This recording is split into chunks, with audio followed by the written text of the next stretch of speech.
A top-of-the-line Rolls-Royce stopped at the gate of Jinghua High School. The door opened, and a young man walked out slowly, followed by a respectful private driver. "William, is this car yours?" David, the biological father standing not far away, widened his eyes in shock. The boy slowly raised his eyes with a cold look. "None of your business. I'm your father." David was furious. "Sorry, I'm an orphan."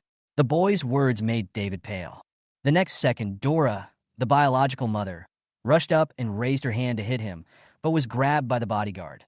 "Ma'am, please respect yourself. This time, I want to be a real madman. I can't live without being crazy." Hi everyone, thanks for watching. Don't forget to subscribe to the channel and share. If you like this story, please let me know in the comment section. I will update the next part. Chapter 40, Dedicated Tina. Mr. Zhou personally gave William a brand new Rolls-Royce, which attracted the attention of people around him. When Annie Tian got on the car, she was still in a daze. On the phone, William only mentioned that he had a fixed residence and hoped that she would go over to help take care of his daily life. Annie Tian originally thought that the so-called fixed residence was just a small rented house with a pickup and drop-off service. At most, she only had an ordinary car for transportation. However, when she saw the Rolls-Royce in person, driven by a steady young driver, she couldn't help but feel dazed. Although Aunt Tian didn't fully understand the brands of luxury cars, she had seen Chen Wanning's Rolls-Royce after all, and the one in front of her was obviously superior in terms of both style and configuration. Annie Tian asked cautiously, "Young man, how did you get to know Master William?" The young driver Jiang Shun seemed very respectful. "Annie, I'm William's driver." "Driver?" Aunt Tian was stunned. Her original impression of William was that of the bullied teenager in the Chen family, but she never expected that in just a short period of time, he actually had his own luxury car and even hired a full-time driver. She became more and more convinced that this kid was really promising. The car quickly drove into the yard of Villa number 16. William was already standing at the door waiting. He personally opened the door for Aunt Tian with a warm smile. Aunt Tian was the only person in the Chun family who was kind to him, and he was always grateful. The Chen family treated Aunt Tian harshly, especially Zhang Feng, who always took the opportunity to make things difficult for her, making her do the dirtiest and most tiring work, and often deducted her salary. William saw all this. Now that he finally had his own family, he took Aunt Tian in as soon as possible. After seeing the luxurious villa and spacious bedroom, Annie Tian's eyes were red, and she kept saying, "Good, good, good." William arranged a south-facing room for Annie Tian, which was bright and clean with excellent lighting. When Annie Tian was lying on the big bed, she suddenly thought of the regretful look of the Chen family after they learned about all this, and she felt a sense of pride in her heart. Tina was sitting in the living room. William looked at her with helplessness on his face. "This fat girl from last night till now is still staying here. Jiang Shun, send Tina back." William gave the order calmly and went upstairs to rest. Tina was reluctant to leave. She still did not dare to disobey William's wishes. Before leaving, she looked determined and made up her mind. "It doesn't matter if the master doesn't accept me. As long as I persist, the master will naturally accept me when he gets used to my existence." The next morning, when William went downstairs, he saw Tina already sitting at the dining table, chatting animatedly with Aunt Tian. "Master," Tina waved with a smile on her face. "Come and have breakfast. I bought you a lot of delicious food. See what you like." William raised his eyebrows and said helplessly, "There is Aunt Tian at home. She's a very good cook." Annie Tian felt warm in her heart when she heard this. But Tina was not discouraged at all. She smiled and said, "Then I will come earlier every day and learn how to cook from Annie Tian. When Annie Tian is too busy, I can help Master cook." William rubbed his forehead and said in a deep voice, "Tina, I said I don't plan to accept a disciple." Before he finished speaking, Tina said, "It doesn't matter. Master, you don't accept me as a disciple now because you haven't discovered my shining point yet. When you discover it, you will accept me." William looked at her round face that was smiling like a flower and was speechless for a moment. In the end, he just said, "It's up to you." After breakfast, Tina followed him around like a shadow, helping him carry his school bag and opening the car door. William was too lazy to argue and just got into the car and closed his eyes to rest. Although this Rolls-Royce is a top luxury car, it is not rare for William. In his reincarnations, he has owned countless luxury cars, and even flying with a sword in the world of immortal cultivation is not a problem. This kind of secular means of transportation does not have much appeal to him. Jiang Shun, who was in charge of driving, was experiencing such a free job for the first time. He was not only a driver, but also responsible for selecting vehicles. This made him secretly determined to serve William well. Mr. Zhou's attitude towards William had already made him realize that this young man was definitely not an ordinary person. When the car stopped at the gate of Jinghua High School, Tina still took the lead to open the door and said attentively, "Master, be careful with your steps." As soon as she finished speaking, William looked up and met Fiona's hateful gaze. Chapter 41. The Shocking Truth. Fiona's face was twisted with anger, but she managed to maintain her last bit of dignity. However, William just had a contemptuous smile on his lips, as if everything was under control. "It seems that the slap last time was not enough to teach you a lesson." William took the school bag from Tina, his expression indifferent and his steps calm, and was about to leave. However, a shrill shout broke the silence. "William, stop right there!" William stopped walking, turned around, rubbed his wrist with his right hand, and looked at me with a bit of teasing. "Fiona, I advise you to stay away from me. Otherwise, if I hear the sound of a dog barking again, there will be more and more handprints on your face." William's cold warning in the principal's office echoed in Fiona's mind like a nightmare. She couldn't help but take a step back, but tried to maintain her composure. "William, what do you want to do now?" Before William could respond, Randy rushed forward breathlessly, protecting Fiona and glaring at William fiercely. "Don't push your luck." The driver and bodyguard beside him also got out of the car quickly and surrounded Fiona, and the atmosphere suddenly became tense.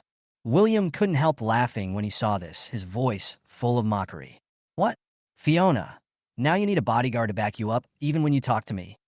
Randy was furious and blurted out, "William, you can even do this to a delicate girl. Do you still have any humanity?" "Delicate?" William sneered, his tone full of teasing. "When she bullied me, I didn't see how delicate she was." Randy's face froze, and he quickly turned to Fiona and hastily explained, "Miss Chi, don't listen to his nonsense. He is just a vicious villain." William slowly took out his phone, quickly clicked on a certain interface, and said provocatively, "Fiona, go to the school forum and see what your loyal little servant has done behind your back." A crowd gradually gathered, and the students around took out their phones and clicked into the forum. Soon, all kinds of whispers and snickers could be heard one after another. "Oh, Randy, you look so serious on the surface, but you play so wild in private. Didn't he say he was a distant cousin of the Chen family? And he's still messing around, TSK. That's really outrageous." "Huh? Who said he's a cousin?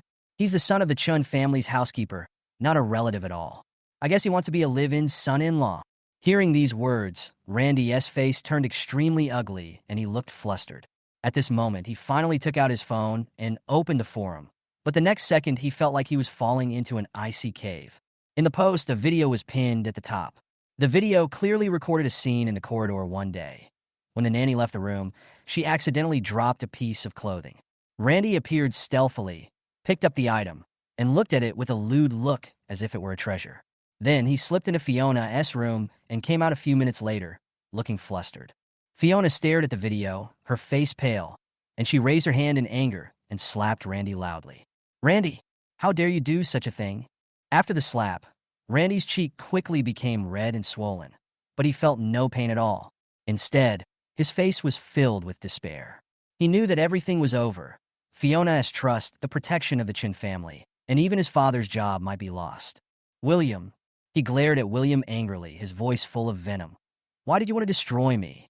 William raised his lips slightly. His tone was cold and cruel. "Ruin you? Don't you think you ruined yourself?" At this moment, the students who were watching burst into mocking laughter, and the discussions became more and more harsh. Randy could only stand there, as if he was nailed to the spot, and he even lost the courage to escape. Chapter 42. Oscar's first beating. Randy was so angry that he had completely lost his mind. He turned around with poisonous eyes, staring at William fiercely and roaring, "William, you bastard, I'm going to kill you." William with his fists waving, but before he could get close, Jiang Shin suddenly flashed out, quickly grabbed Randy's hand, and threw him to the ground with a clean shoulder throw. Then, he effortlessly pinned Randy down, leaving him no chance to struggle. Fiona stared at Randy angrily, her hatred almost turning into reality. At this moment, everyone in the school knew what he had done to her, and her face was completely lost. This humiliation was even deeper than the shame William had brought her when he slapped her a dozen times. However, William obviously did not intend to stop there. His eyes began to fall on Oscar, who had been silent all the time. William walked slowly towards Fiona with a meaningful smile on his face. His tone was light, but it was like a needle piercing the heart. Fiona, this video was actually deleted by Randy a long time ago. I spent a lot of effort to restore it. By the way, the Chen family surveillance system requires a password to enter, and this password, I'm afraid only David and Dora know it. Who do you think told Randy the password? At this point, his gaze suddenly turned to Oscar. His eyes were so cold that they made people tremble. Or is there someone else behind this? Fiona, do you want to ask your good brother? Fiona was stunned at first. Then she turned her head and stared at Oscar. Oscar's face turned pale, and he waved his hands to explain. Seventh sister, it's not me. You have to believe me. William is trying to sow discord between us. He just wants to sow discord between us because we have a good relationship. Don't be fooled by him. Fiona's eyes flashed with hesitation. Although Oscar's explanation sounded reasonable, she was already shaken. William was too lazy to say more and sneered. If you want to know the truth, why not ask Dora directly and see if she will tell you the truth? This sentence was like the last straw, forcing Fiona to call her mother. However, this time, she learned her lesson and did not ask directly. Instead, she pretended to be calm and said, Mom, I want to delete the surveillance records at home. Can you tell me the password? On the other end of the phone, Dora's tone was calm, but she quickly revealed the key. The password. Your brother knows it. I told him a long time ago. Before she finished speaking, the last bit of hope in Fiona's heart completely collapsed. She hung up the phone, walked to Oscar in anger, raised her hand, and slapped him hard. This slap was merciless and directly made Oscar's face tilt to one side, red and swollen to a shocking degree. This was the first time Oscar was beaten since he entered the Chen family. Oscar looked back in disbelief, his eyes full of surprise and resentment. He looked at Fiona with gnashing teeth, his heart full of anger and hatred. His inner voice was roaring. Fiona, this bitch actually hit me in public. I will make her pay 100 times, 1,000 times for this slap. However, Fiona was already disheartened. She looked at her brother whom she once cherished, only to find that he was full of lies, had no regrets, and even had a grudge against her. The deep affection between the siblings was just a false disguise. Her eyes were red, and she couldn't help but open the car door and told the driver to leave the scene immediately. Oscar saw this scene. He stared at William with hatred on his face and growled, William, are you very proud? William's smile became more playful. This little thing is not worthy of my pride. After all, I will have more opportunities to slowly take back everything that belongs to me. Oscar, this is just the beginning. This farce quickly spread throughout the school. Within an hour, Randy's obscene video appeared on all students' phones and became a hot topic. Shameful Randy fled the school in a hurry, while Oscar realized that his position in the Chun family was precarious and hurried home to try to repair the relationship. However, he searched the house and the hospital, but could not find Fiona. Looking at the empty room, a terrible thought suddenly occurred to Oscar. It would be great if Fiona disappeared forever. At this moment, his expression was as cold as ice and full of sinisterness. Chapter 43, Fiona Reckoning. It was late at night. Oscar thought Fiona would never come back and was secretly happy. However, things did not go as he wished. At 10 o'clock in the evening, Fiona opened the door, but she did not go back to her room. Instead, she sat on the sofa in the living room with a gloomy face. Seventh sister. Oscar immediately went up to her and asked in a worried tone, Where have you been? I'm worried about you. Have you had dinner? Fiona raised her head, her cold eyes like a sharp sword piercing Oscar's disguise. She didn't answer, just stared at him. Seeing this, Oscar quickly put on an aggrieved expression. Seventh sister, don't be like this. I really care about you. Shut up. Her voice was cold, with a hint of authority that could not be refuted. Don't rush to explain. I will give you a chance to explain later. Oscar's heart suddenly tightened. He didn't understand her intention, but the feeling of uneasiness became stronger. He tried to continue explaining, but Fiona completely ignored his words, as if she was waiting for someone. Not long after, David and Daisy returned home one after another. They met at the door, both with puzzled faces. Seventh sister, why did you call us back so late? What happened? Daisy walked quickly to Fiona, looking concerned. David looked a little tired from the intense work he had been doing for days, but when he saw that his daughter looked a little off, he couldn't help but frown. Oscar was panicking when he saw this. He finally realized that the opportunity to explain Fiona mentioned was to clarify the matter in front of his father and sister. Suddenly, his resentment towards Fiona deepened. This woman is so vicious. She makes the whole family restless just because of a small matter. However, his resentment was meaningless. Fiona was already prepared. She looked up at her father and second sister with a hint of sarcasm in her tone. Dad, second sister, I not only called you back, but also notified the other sisters. Unfortunately, they all said they didn't have time. However, they had a tacit understanding, and the first thing they asked was whether our good brother was in trouble again. David's brows furrowed even deeper, but he felt even more exhausted. Wei, what's wrong? Just tell me what you want to say. Fiona smiled bitterly and took out her phone. Dad's second sister, the cause of the incident is very simple. I hope you can watch a video before discussing it. The video was sent to the family group. Oscar panicked instantly, stood up and said hurriedly, Seventh sister, this is really not my fault. Shut up. Fiona suddenly raised her voice with a long-suppressed anger. Her eyes burned Oscar like a raging fire. Even Daisy and David were startled by her sudden outburst, and the latter subconsciously said, Wei, don't be like this. Is there anything you can't talk about? Speak nicely. Fiona sneered. Dad, please watch the video first, and then judge whether my attitude towards this good brother is excessive. David picked up his phone. The video was not long, but the content was enough to make people furious. Before he finished watching it, Daisy covered her mouth and exclaimed, Oh my God, is this true? Zheng, actually? David's face instantly turned pale. He put down his phone and shouted, Zhang Feng. Zhang Feng was standing aside, trembling with fear because he did not know the truth. He hurried forward when he heard the call. Master, go get your son back. David was furious. Zhang Feng was so scared that his legs went limp, but he still tried to defend his son. Master, Zheng might still be out there. How about I go contact him? Contact!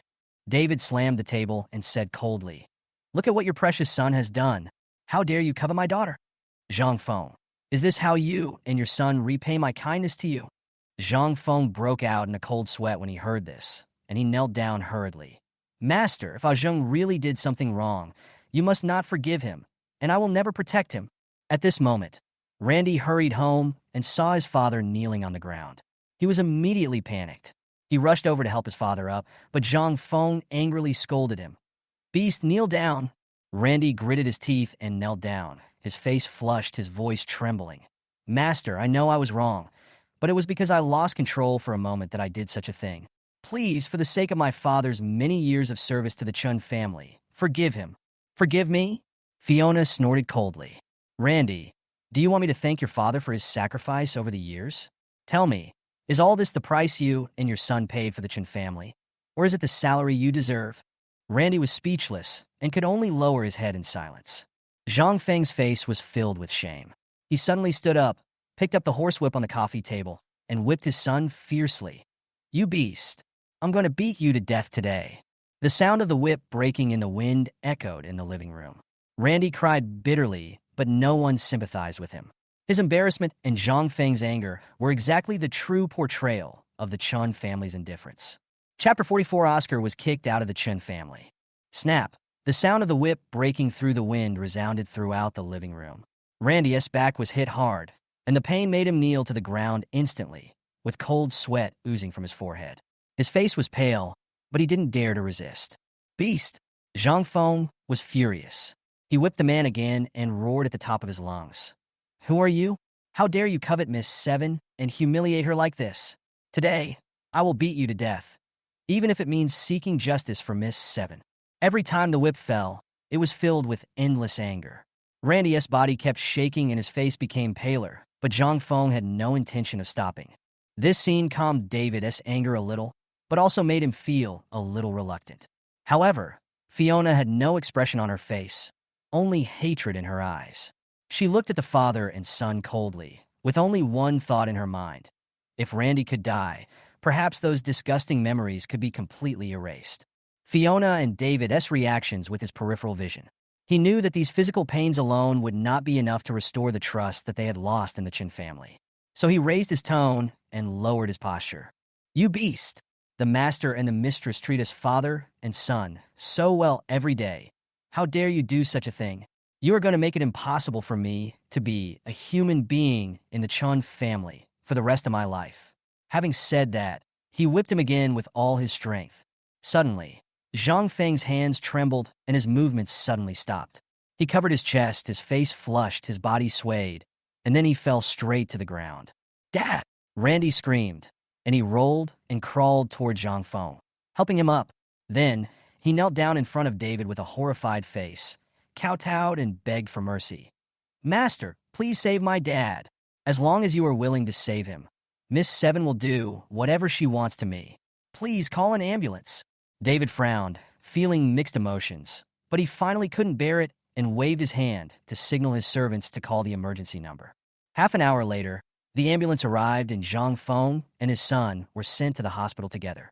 The living room was silent. David looked at his daughter with red eyes and sighed distressfully. He reached out and touched her head. "Wei Wei, don't be sad. Dad will definitely give you an explanation for this matter." Fiona pursed her lips, and the anger in her eyes gradually subsided. However, when she glanced at Oscar, who was uneasy beside her, the anger in her heart was ignited again. "Dad, tonight's business is not over yet," she said coldly. "What?" David was slightly stunned. "Zhang Feng and Randy are already gone. Is there anything else to deal with? I'm not talking about the father and son of the Zhang family." Fiona's eyes turned cold, and she pointed her finger at Oscar. "I'm talking about this good brother of our family." "Xingwen?" David looked confused. "What does this have to do with him?" "Dad, you know we have so many surveillance devices at home. Why is Randy still so bold?" Fiona's tone was cold, and she went straight to the point. "Why?" "Because it was me, the good brother, who helped him delete the surveillance footage." As soon as the words fell, Oscar's face changed drastically, and he quickly shook his head to deny it, tears streaming down his face. "Seventh sister, it's not me. I really didn't." Seeing Oscar's expression, David subconsciously chose to believe. "Wei Wei, is there any misunderstanding? You are siblings who grew up together. How could he do such a thing?" "Dad, yes, we grew up together. For him, I was even not as good to my own brother. But I didn't expect that he would betray me and help others destroy evidence." Fiona looked straight at Oscar with a look as sharp as a knife. Oscar lowered his head and hurriedly wiped away his tears. "I didn't tell Ah Zheng the password. He memorized it himself. I just helped him delete the video. He said at the time that it was to prevent the matter from getting out of hand and making you and Mom disappointed in your brother. I really wanted to help out of kindness." "Enough!" Fiona sneered, totally unconvinced. "Oscar, you speak so righteously, but I already knew that you hated me in your heart. From the look you gave me at the school gate, I knew you were a venomous snake." "No, seventh sister, I really have never hated you." Oscar cried bitterly, kneeling on the ground, his voice choked with sobs. "If you don't believe me, I am willing to confront Ah Zheng face to face. If I lied, let me die miserably." As he said this, he turned to David and suddenly became extremely resolute.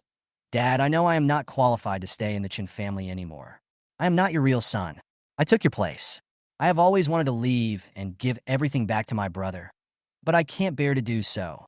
But now, I don't have the face to stay anymore." He kowtowed 3 times, his voice deep and powerful.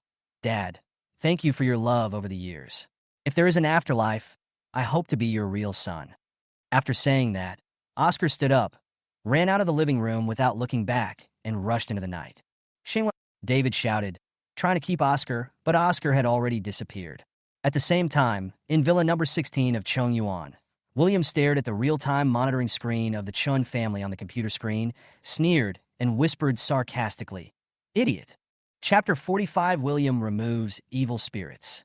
Fiona obviously underestimated the situation this time. David quickly at the beginning of the incident. She might have caught Oscar off guard. But now the situation has been delayed for too long, and Oscar has already made up his mind. His eloquence is extremely good, and a series of dramatic operations, including kneeling and kowtowing and threatening to run away from home, have put Fiona in a completely passive position. William, who was watching from the sidelines, was not surprised at all. He knew Fiona's temper very well. This self-righteous young lady was no match for Oscar, a shrewd and calculating man. But to William's surprise, Fiona seemed to have come to her senses this time, and the shock on her face was obvious. "Second sister, Do you think Oscar will really run away from home? Fiona's tone was a little hesitant and uneasy. Daisy sighed and said softly, "He'll be back." "Oh, what a coincidence. I think so too." Fiona laughed at herself, and then all her strength seemed to be drained away, and she felt exhausted. However, when she returned to the room, she could not stop thinking about Zhang Qi's shameful behavior in the room. Disgusted, angry, and humiliated, she could no longer bear it. So she grabbed a baseball bat and hysterically smashed the room into a mess. The originally exquisite princess room was instantly reduced to ruins, and she fell to the ground and cried bitterly because she was exhausted. Seventh sister. Daisy heard the noise and rushed over. Seeing the messy room and Fiona crying, her eyes instantly turned red. She squatted down and hugged her tightly. "Don't cry. Second sister is here. Everything is over." On the other side, William sat quietly in the room, staring at the surveillance footage on the screen. Fiona's crying came through the speakers, but he felt it was the most beautiful music in the world. "Is it painful, Fiona? This means the gates of hell are open for you," William murmured in a low voice, his eyes deep. At this moment, a knock on the door interrupted his thoughts. "Master, the time has come and everyone is here." Tina stood outside the door with a respectful look. William nodded, stood up, and walked out of the room. When he arrived in the living room, more than a dozen people had been waiting for a long time. "William!" Everyone greeted in unison, their tone full of awe. "Let's all go to the yard." William gave a simple instruction and took the lead to step into the courtyard late at night. The night sky was cold, and the silvery moonlight enveloped the courtyard, casting a mysterious atmosphere on everything. William stood in the middle of the courtyard with a solemn expression. Seeing this, everyone held their breath and waited, feeling a sense of tension in their hearts. William looked up at the moon, calculated the time with his fingers, and then reached out to Tina. Tina immediately handed over a large knife wrapped in a yellow talisman. He took the broadsword and shouted in a cold voice, "The evil spirit is revealed and has nowhere to hide." As soon as he finished speaking, the broadsword flew into the air, and the evil spirit remaining in the yellow talisman escaped like a gossamer, circling in the air, and instantly gathered towards the crowd. At this moment, the parts of everyone's body that were corroded by the evil spirit seemed to be awakened, and the cold and oppressive feeling made them all look terrified. William was calm and collected. He bit his index finger, used the blood as a guide, and drew a spell in the air. Amidst the glittering golden light, a huge golden talisman was suspended in the air. Evil spirits are eliminated, righteousness is filled, and the world is clear, William chanted in a sharp voice. The golden talisman quickly enveloped everyone's heads, absorbing every wisp of evil spirit. The evil spirit was gradually removed, and the discomfort in everyone's body disappeared. Finally, the talisman turned into dots of light and dissipated in the night sky. "The evil spirit has been removed. You don't have to worry anymore," William said calmly. The Han family was extremely excited, and Mr. Han's son and daughter-in-law even knelt down with their children in their arms to express their gratitude. "William, thank you for saving my life. We were blind and offended you before, and we are really sorry. If you need anything in the future, please let us know," Mr. Han also solemnly stated. "Mr. Young's kindness will be remembered by the Han family. If you have any requests in the future, we will definitely do our best." William looked calm and waved his hand, saying, "The evil spirit has affected your mind. There is no need to say more about this matter. It's late at night. Everyone should go back early." As soon as everyone got on the bus, heavy rain began to pour down. Inside the car, Mr. Han was deeply moved. "William is indeed a god. We must maintain this relationship well in the future. It will only benefit the Han family and not cause any harm." Chapter 46. Oscar, as planned to run away from home. Oscar ran all the way out of the Chun family villa, and seeing David following closely behind him, he realized that he had made the right bet on this scene. Although Fiona still hasn't forgiven him, he knows that as long as he can keep David and Dora stable, he will still be the most favored young master of the Chen family. As for Fiona, he will give her one last chance. If she compromises, the siblings can still live in peace. If she is stubborn, he doesn't mind kicking her out of the Chun family. After all, even William, his former biological son, was forced out of the house by him. So what is Fiona? However, David's age and physical strength were not as good as Oscar's. When he ran out of the villa area breathlessly, Oscar had already got on the car arranged in advance and drove away. David was as anxious as an ant on a hot pot and kept calling Oscar, but he only heard the cold reminder that the phone was turned off. In fact, Oscar had already planned all this perfectly. He knew that in order to create an impact, he had to make a big enough noise. William's experience of leaving home gave him inspiration. Daisy used to look down on William, but now she is full of regret. This psychological gap is the most powerful weapon. That's why he decided to copy this magic operation, not only to make Daisy compromise with him again, but also to take the opportunity to force William to go home. That bastard is becoming more and more uncontrollable now, and if he doesn't step on him again, he will not be able to sleep or eat. Soon, Oscar arrived at a simple hotel near the hospital. He deliberately chose a room on the first floor. There was only a small bed in the room, which looked extremely shabby. This kind of environment made him, who had been pampered since childhood, unable to stay there for even a second. It was pouring outside, but he walked into the rain without hesitation. Seeing that he was young and looked haggard, the aunt at the front desk offered him an umbrella with good intentions, but he coldly refused. He walked towards the hospital step by step, letting the rain soak his whole body. Not long after, he appeared at the door of Dora's ward. Dora was sleeping soundly at this time, and he did not disturb her, but just stood outside the door with his hands in his pockets, pretending to be in pain. Oscar, who was soaking wet. She immediately showed a concerned look. "Brother Winwin, why are you so wet? Go into the ward and find a towel to wipe yourself." Oscar forced a bitter smile and said in a hoarse voice, "Thank you, sister, but it's okay. I just want to see my mother and elder sister. Maybe this will be the last time." The nurse was stunned. "One last time? Why did you come here in the rain alone? Your mother is in good health. It won't be too late to visit her tomorrow." "Tomorrow?" Oscar lowered his head and shook it, tears welling up in his eyes. "I'm afraid there's no chance. Sister, please don't tell my mother and eldest sister that I was here." After saying that, he didn't give the nurse a chance to react, turned around, and disappeared into the rainy night. The nurse stood there for a long time, feeling something was wrong, and quickly opened the door of the ward to wake Dora up. Dora, who was lying on the bed, was always short-tempered. After being woken up, she angrily scolded the nurse. "Don't you have eyes? Don't you know that the patient needs to rest? Can't you talk about it tomorrow?" The nurse apologized repeatedly and then explained Oscar's situation in detail. Dora panicked when she heard that Oscar had come in the rain but left. "Where's Winwin? Where is he? How could you let him go like this?" The nurse quickly explained. "Mrs. Chun, I thought you would want to know the situation, so I came here to remind you. Brother Winwin is not in a good mood. I'm afraid he is in trouble. You should call and confirm it."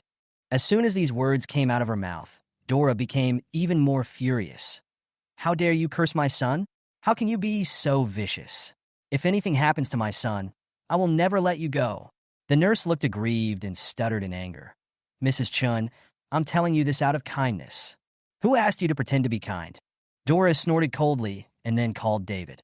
When the call was connected, she said in a cold tone, "David, what happened at home? Did someone bully my son?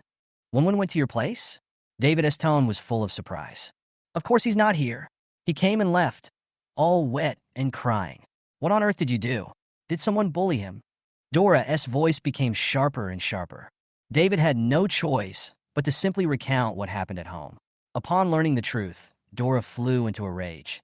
"Such a big thing, and you didn't tell me? Didn't you just have a stroke? I'm afraid your body can't take it. Don't give me that. If anything happens to Winwin, I will never forgive you, and Fiona too." After hanging up the phone, Dora directly called Fiona's cell phone.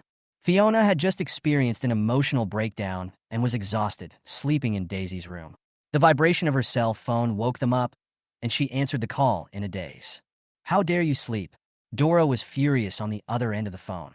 "You forced your brother away. If you can't find him tonight, I will never let you go." Chapter 47. Fiona. "He will never be my brother." The sound of the phone being hung up echoed in the silent room. Fiona sat on the edge of the bed, as if she had lost all her strength. When she recalled Dora's cold words on the phone, tears welled up again. She was the victim, and she was the girl who experienced such humiliation and disgust. But her mother's attitude made her heart break. There was no comfort, no consideration, only endless accusations. For the sake of an adopted son who had no blood relationship with her, Dora chose to ignore her feelings. The suppressed emotions surged up in her heart again, and Fiona finally couldn't help crying out loud. This night was particularly long for Fiona. Her crying woke up Daisy, who was sleeping soundly again, but Daisy, who was already exhausted, just turned over and covered herself with the quilt tighter. She thought to herself, it's better to let seventh sister vent. I can't hold it in forever. I'll try to enlighten her tomorrow. The next morning, Daisy woke up and found Fiona still sleeping with tears on her face. She was secretly glad for her decision last night and felt relieved after letting her vent. Seventh sister, wake up. It's time to go to school. Daisy gently pushed Fiona. Fiona opened her swollen eyes and said in a hoarse voice, Second sister, I don't feel well and don't want to go to school. How can you do this? You're already a senior in high school, and the college entrance exam is coming soon. If you continue like this, it will affect your future. Daisy frowned and insisted, Hurry up, I will take you to school today, and we can have a good chat on the way. Fiona reluctantly got up, but she had no real intention of going to school. She just wanted to temporarily escape from home, from the environment that made her feel depressed and painful. Especially today, Dora was going to be discharged from the hospital, and she didn't want to see her. In the car, Daisy stopped in front of a breakfast shop, bought 2 breakfasts, and handed them to Fiona. Come on, seventh sister. No matter how bad your mood is, you must eat breakfast. Fiona took the breakfast and thanked her quietly. Daisy patted her head and said with a smile, Good girl. While driving, Daisy began to nag and comfort Fiona. Seventh sister, there will always be unexpected things happening in life, and we need to learn to be strong. You have to remember that none of this is your fault. She talked nonstop until the car stopped at a red light, and then she realized that Fiona had been silent. Seventh sister, did you hear what second sister said? Daisy turned her head to look at her. Fiona withdrew her gaze from the window and asked calmly, Second sister, in the past, no one believed William at home, no matter what he said or did. What do you think he was thinking at that time? Daisy was stunned. She didn't expect Fiona to suddenly mention William. Why do you mention him suddenly? She asked tentatively. It just suddenly occurred to me last night. Fiona lowered her head, her voice so soft that it was almost inaudible. Also, second sister, do you believe Oscar's explanation last night? Daisy sighed, her tone complicated. Brother woman shouldn't be that kind of person. Hearing this answer, Fiona sneered, with a hint of self-mockery on her face. Second sister, Oscar will come back, but he will never be my brother again. The silence in the car continued until the school gate. After the car stopped, Daisy wanted to say something, but Fiona opened the door and got out. Just as she was about to leave, she suddenly turned around and opened the door again. Second sister. She paused, with a complicated look in her eyes. I hope you never find out Oscar's true face. After saying that, she closed the car door and drove away. Daisy was stunned, and the horn from behind reminded her to come back to her senses. She had no choice but to drive away. Watching the car drive away, Fiona turned and walked in another direction. She needed to be alone and calm down to sort out the confusion in her heart. She knew from a young age that she was the least noticeable child in the family, because the son who was born in the same year as her was the long-awaited son of the family. Later, her biological brother was lost, and the adopted son Oscar came into the Chen family. From then on, her parents' attention was completely deprived. When she was young, she naively thought that as long as she was nice to Oscar, her parents would pay more attention to her. So, she learned to revolve around Oscar and was even willing to suppress William, her biological brother, for him. But now she understood that it was all just a joke. She saw everything Oscar did last night. The cunning in disguise on his face, the guilt and hatred hidden behind his sincerity, had already revealed the truth. What's even more ridiculous is that the parents' partiality has never changed. David's nervousness towards Oscar last night, Dora's accusations, and even her mother's sleepless nights for Oscar, all of these made her realize that she was never the one who was loved. It suddenly occurred to her that if it was William who stole her attention, she might be able to accept it. After all, William and she had the same blood. But what about Oscar? An orphan with no blood relationship. What right did he have? Fiona stopped, looked up at the gray sky, and sneered. Her 17 years were so pathetic that she had to rely on pleasing an adopted son to win her parents' attention. It's ridiculous. Chapter 48 called the police to arrest William. William's Rolls-Royce was approaching the school. He saw Fiona, who was in a state of dismay, on the roadside through the car window. Her miserable appearance was in stark contrast to the proud little princess in his memory. William first returned to the Chen family. He felt close to this twin sister, but in return he received the worst attitude from Fiona. In front of him, She was always arrogant and aggressive. But now, for the first time, she showed such fragility and helplessness, which made William feel a little happy after revenge. In fact, he had obtained Randy's video a long time ago, but he had never released it.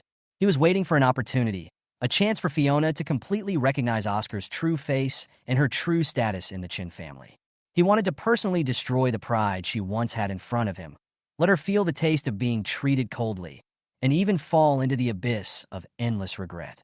From now on, the plan is obviously going well. The relationship between Fiona and Oscar has completely broken down. In the days ahead, even if he doesn't take action, Fiona will not have an easy time in the Chen family. The Rolls-Royce stopped steadily at the school gate, and Jiangshan quickly got out of the car and opened the door for William. "Have you finalized the purchase of the car?" William asked. "Everything is ready. All that's left is for William to sign the paperwork." Jiangshan replied. "I'll take care of it after school." William nodded and was about to leave, but he saw David and Dora standing by. They stared at the Rolls-Royce in amazement, as if they couldn't believe that this was William's car. William, is this car yours?" David asked in shock. William glanced at him and said coldly, "It's none of your business." David's face suddenly turned pale and his voice became louder. "I'm your father. How can you talk to me like that?" "Sorry, I'm an orphan," William responded coldly. "How dare you say you are an orphan?" Dora's face became even uglier when she heard it. She was so angry that she raised her hand to hit William. However, before her hand fell, Jiangshan grabbed it. He had a cold face and said in a stern tone, "Madam, I don't care who you are, but if you dare to attack William again, don't blame me for being rude." Dora was so angry that she was shaking all over. "Who do you think you are? How dare you threaten me? If you need to introduce yourself." "I'm sorry, I'm not interested." Jiangshan sneered, then looked at David. "You too, if you don't leave, I don't mind asking you to leave in other ways." William stood aside with a sarcastic smile on his face. He didn't expect that the bodyguards arranged by Mr. Zhou could not only take action, but also be able to make the other party furious with just one sentence. Although David felt embarrassed, he was more worried about Dora. He quickly pulled her to comfort her. "Honey, calm down. Don't have another attack." Seeing this, Jiangshan said to William, "William, you go in first, I will take care of this." William nodded and turned to leave. Only after William's figure disappeared at the entrance of the teaching building did Jiangshan turn around, get in the car, and drive away. David frowned as he watched the Rolls-Royce going away. He was full of doubts. What exactly did William do after leaving the Chen family? Not only could he hook up with a top boss like Chen Cen, but he could also afford a Rolls-Royce. Dora at the side finally calmed down her breathing, but her face was still ugly. This little beast. Not only is he unfilial, but now even his bodyguard dares to ride on my head. I will never tolerate this. What are you going to do now? David got a headache when he heard it. "I want to call the police." Dora sneered, picked up the phone, and dialed 3 numbers. "Someone has stolen valuables from my home. The suspect is my son. Please send someone to deal with it." David was shocked when he heard this and immediately reached out to grab her phone. "You are crazy. Calling the police will only make a big fuss." But Dora was prepared. She dodged and quickly reported the address to the police. "If you don't call the police, do you think that little bastard will return the money obediently? He took our money and squandered it everywhere, and even hired bodyguards to deal with us. You can tolerate it, but I can't. William's stolen from our home in these years. I want him to pay for what he has done." After saying that, she hung up the phone fiercely, with a sneer on her face. "Since the family can't teach him, let the country take good care of him." Chapter 49, The Police Are Here. Shortly after the first class started, the head teacher led the police into the classroom. This time the police was not the familiarly young, but a middle-aged man with a pointed face and monkey cheeks, Xiao Yongan. He stood at the door of the classroom, glanced around, and shouted with a cold face, "Who is William?" The students in the classroom immediately turned their eyes to William. However, William did not respond immediately, but just looked up at Dora standing behind Xiao Yongan. She looked like she wanted to eat him alive, which made him feel extremely ironic. Although he hated Dora to the core, William still couldn't understand why she, as his biological mother, hated him so much while treating Oscar, who had no blood relationship with him, as a treasure. This absurd preference had already made him numb, and he even felt that it was not worth wasting his emotions on such a person. "Who is William? Stand up." Xiao Yongan raised his voice with impatience in his tone. "Officer Tao, that's it." Dora pushed past Xiao Yongan and walked straight to William, with a triumphant smile on her face. She obviously thought that William's fear of answering was a sign of guilt. Tao Liangkai followed and stared at William with his triangular eyes. "Are you William?" William raised his eyes, looked at him fearlessly, and said calmly, "It's me." "Then why didn't you answer when I called you just now?" "I'm just an ordinary high school student, facing a man like you who has an unknown identity and a fierce attitude. How do I know if he will rush in and beat me up?" William's tone seemed full of worry, but the smirk on his face did not show any fear at all. Tao Liangkai was so angry that veins on his forehead were throbbing. He took out his ID and said coldly, "I am a policeman, William. I warn you, don't play tricks. You are suspected of a theft case, and you need to come back to the police station with me for investigation." "Theft?" William was slightly stunned, then sneered and immediately understood Dora's plan. "Comrade police officer, do you have any evidence to prove that I am suspected of theft?" William's tone was calm, but with a hint of sarcasm. "Evidence?" "William, stop pretending." Dora snorted coldly and said aggressively, "The clothes you wear, the place you live in, and the Rolls-Royce that picks you up. Which one can you afford? Where else did you get this money if you didn't steal it from our Chen family?" There was an uproar in the classroom. The students looked at each other and talked about it. "So William is so rich. Did he steal it? No wonder he's so extravagant lately, with a Rolls-Royce for pickup and drop-off. Tut-tut." William looked at his classmates' gradually disdainful gazes, but he didn't care. He slowly took out his cell phone from his pocket and shook it. "Ms. Dora, I recorded everything you said just now." "How dare you record?" Dora's face changed when she heard this, and she asked harshly, "Just because you can slander me, can I keep the evidence?" William asked calmly, his eyes full of coldness. Dora was stunned for a moment, then sneered. "Go ahead and record it. Everything I said is true. I have nothing to fear." William smiled faintly, his eyes sharp. "Then you'd better remember every word I said today, because I will make you pay the price." Said this, her face instantly turned pale, and David, who was standing behind her, felt uneasy. However, before he could open his mouth to dissuade her, Dora screamed, "Officer Tao, did you hear me? This little bastard actually threatened me. Hurry up and arrest him." Tao Liangkai had a cold face, and he obviously stood on Dora's side. He put on a tough attitude. "William, stop saying these useless words. Come back to the police station immediately. Otherwise, I will use force." David also stood up at this time and said in a cold tone, "William, stop making trouble. Come with us to the police station and explain the matter clearly." William looked up at David, and a mocking smile appeared on his face. "Okay, I'll cooperate with the investigation," he said as he slowly put away the books and stationery on the desk. After a moment, he suddenly looked up at Tao Liangkai and said with a smile, "But I feel that Officer Tao seems to be somewhat hostile to me. There is obviously no evidence, but he acts as if he has already convicted me.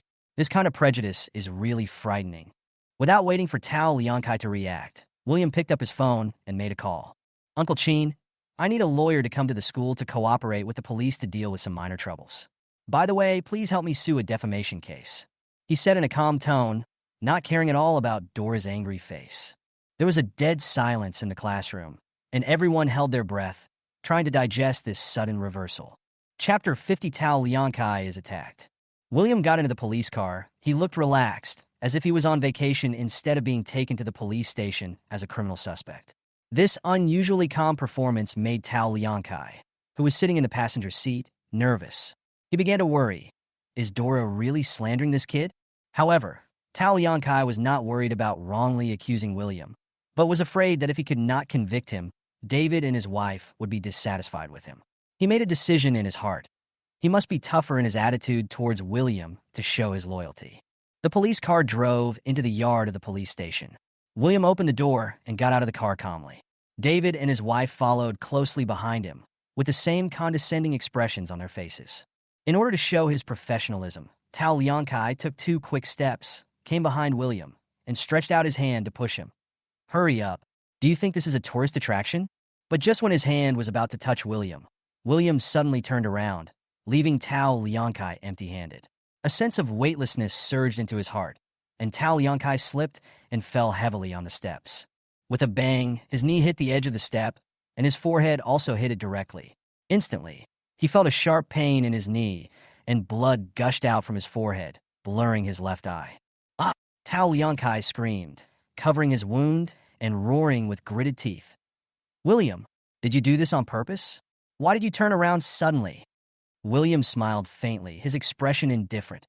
"Officer Tao, tell me, how could I deliberately let you fall when I was standing in front of you?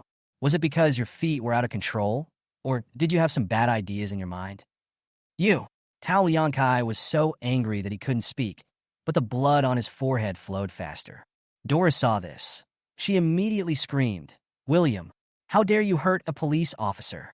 You are simply lawless." William slowly turned his head and glanced at her coldly. "Dora, your eyes are really worthless. If you can frame me with anything you see, you might as well dig them out and feed them to the dogs." "You!" Dora was so angry that her face turned blue. "All right, shut up." Even David couldn't stand it anymore. His tone was filled with impatience. Officer Tao clearly fell down by himself. "What are you doing here?" At this time, William lowered his body and looked down at the embarrassed Tao Liangkai with a hint of sarcasm on his face.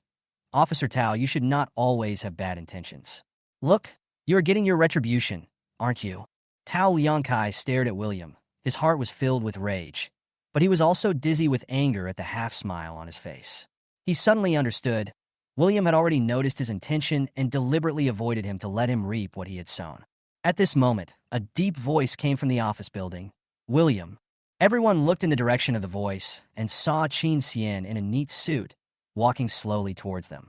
William smiled and nodded. "Not bad, I'm not late." Chen Cen smiled lightly. William's matter naturally comes first. This scene made Tao Liangcai's face change suddenly. This lawyer mentioned by William was actually Chen Cen? The lawyer with fierce means and overwhelming power? How is this possible? The next second, Chen Cen looked at him coldly, his tone unquestionable. "Officer Tao, I just saw with my own eyes that you tried to push my client. May I ask, how did he offend you?" Tao Liangkai panicked instantly and waved his hands hurriedly. No, I didn't mean it." Chen Xian's face darkened slightly. "Whether it was intentional or not, the police surveillance will give the answer. If the evidence is irrefutable and you have intentionally harmed my client, I will definitely pursue it to the end." The wound on Tao Liangcai's forehead was still bleeding, but the cold sweat on his face kept flowing down. Chen Cen no longer paid attention to him, turned to William and said, "William, the case of the Chen family slandering you is very simple, don't worry." William nodded, then said with a half-smile, "Oh, by the way, I just happen to have a recording that is evidence of someone slandering me. Please help me call the police and sue her for malicious defamation." Chen Cen responded respectfully, and the two of them left side by side, completely ignoring David, who had already frozen in place behind him. His face turned pale, and cold sweat soaked his back. William and Chen Cen turned the corner. They met Li Yong, who was holding instant noodles. "Xiao Jiang." Li Yong was surprised. "Why are you here? Did you come to see me?" William smiled and shook his head. "Uncle Li, I didn't come to see you this time. I was reported by the Chun family for theft." "What?" Li Yong's eyes widened. "Are those people from the Chen family crazy? They only know how to bully you." David and his wife approaching, and couldn't help showing an embarrassed expression. But then he thought, he was right, so why should he be embarrassed? "Xiao Jiang, who is in charge of your case?" "I'll handle it," Li Yong asked indignantly.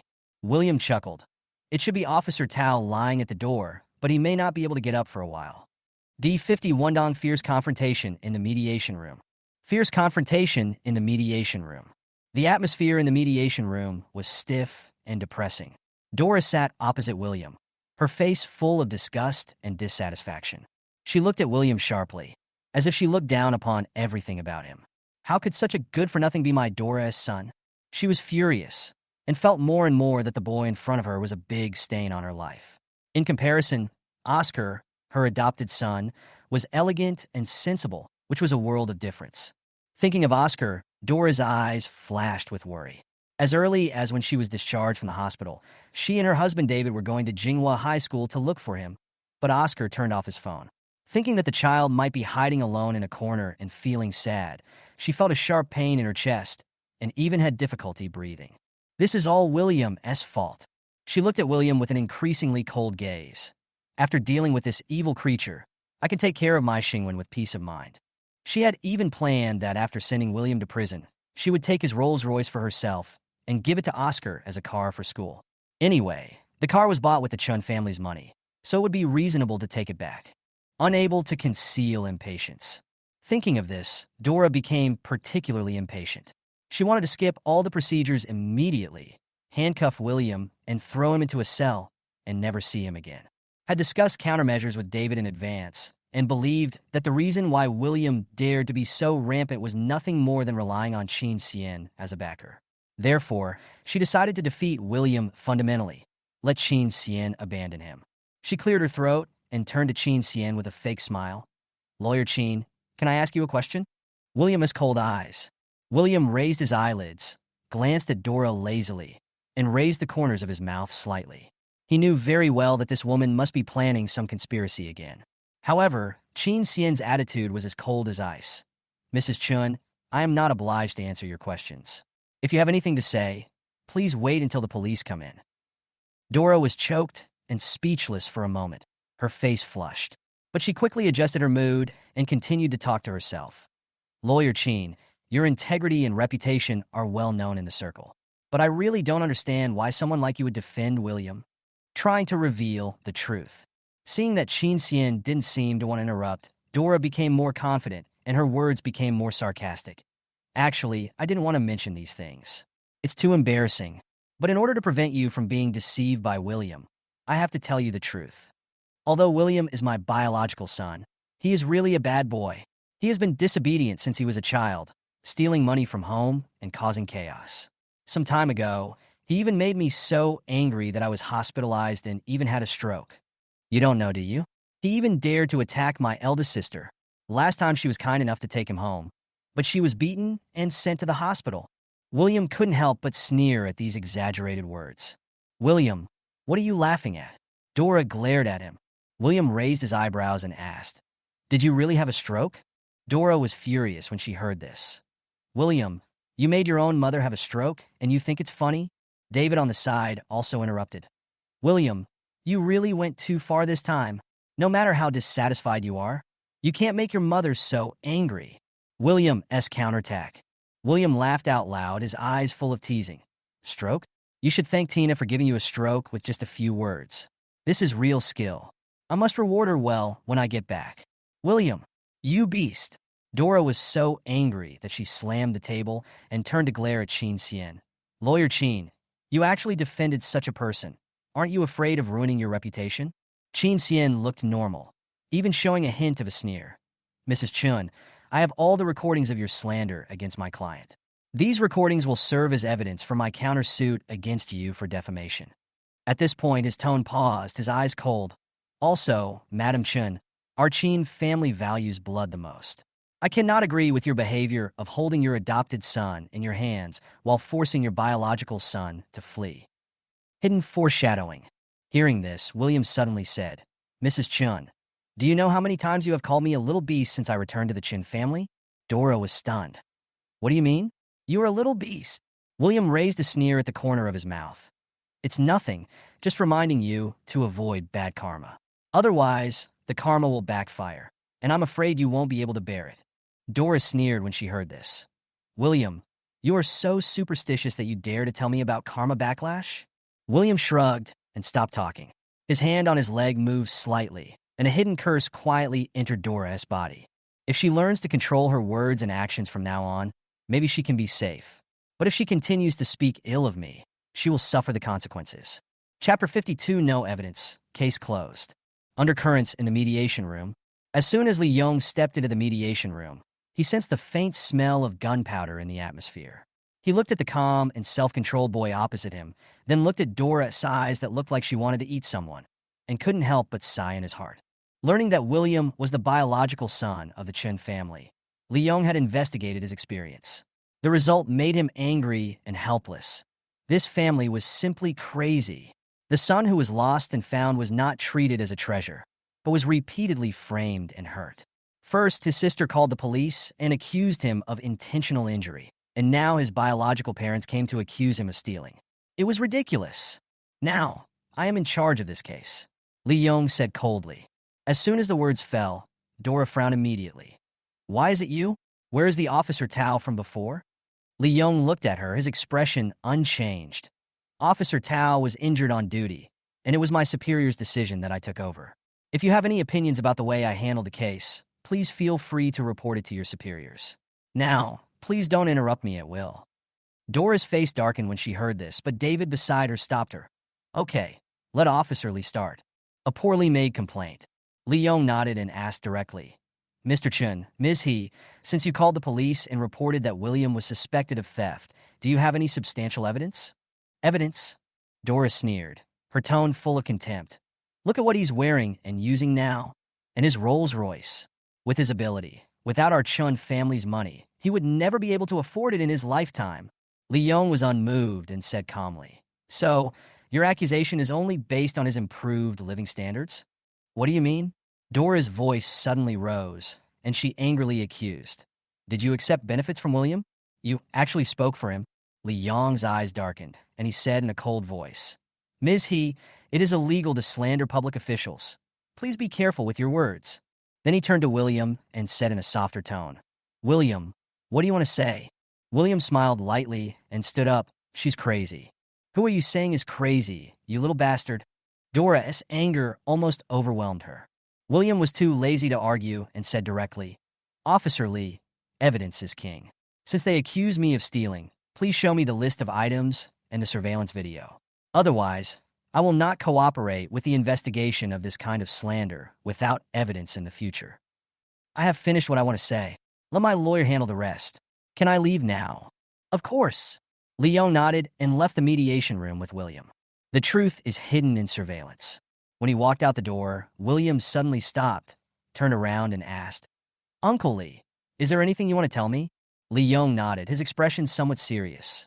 "Xiao Jiang, the last time you reported the case to the police at Chen's house, whether it was theft or deliberate poisoning, your mother used her connections to get the leaders to suppress it. I only found out about this in the past few days." William didn't care and said with a smile, "Uncle Lee, don't worry. I know what's going on." Watching the boy's back gradually disappearing, Lee Yong returned to the police station and led a team to the Chen family villa to retrieve the surveillance video. On that day, the police watched the video footage from the day William returned to Chen's home frame by frame. The scene of a hopeful teenager being insulted and deliberately made things difficult by his biological family hurt the hearts of everyone present. After walking out of the monitoring room, everyone fell silent, as if a huge rock was blocking their hearts. Once again, deceiving oneself. At this time, Dora was still calling Oscar over and over again. When she saw the police coming out, she hurried over to them, her tone full of expectation.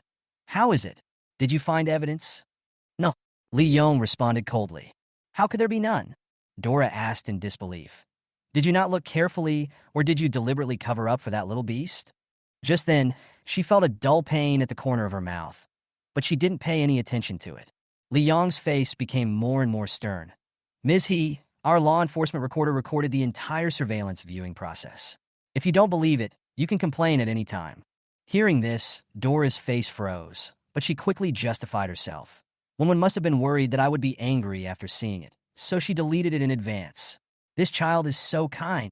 Listening to her talking to herself, the police officers around her showed disgusted expressions, as if they were looking at a lunatic who had completely lost her mind. Lee Yong announced directly, "The case can be closed. There is no evidence that William stole. As for Ms. He, whether to pursue your defamation against William is up to him."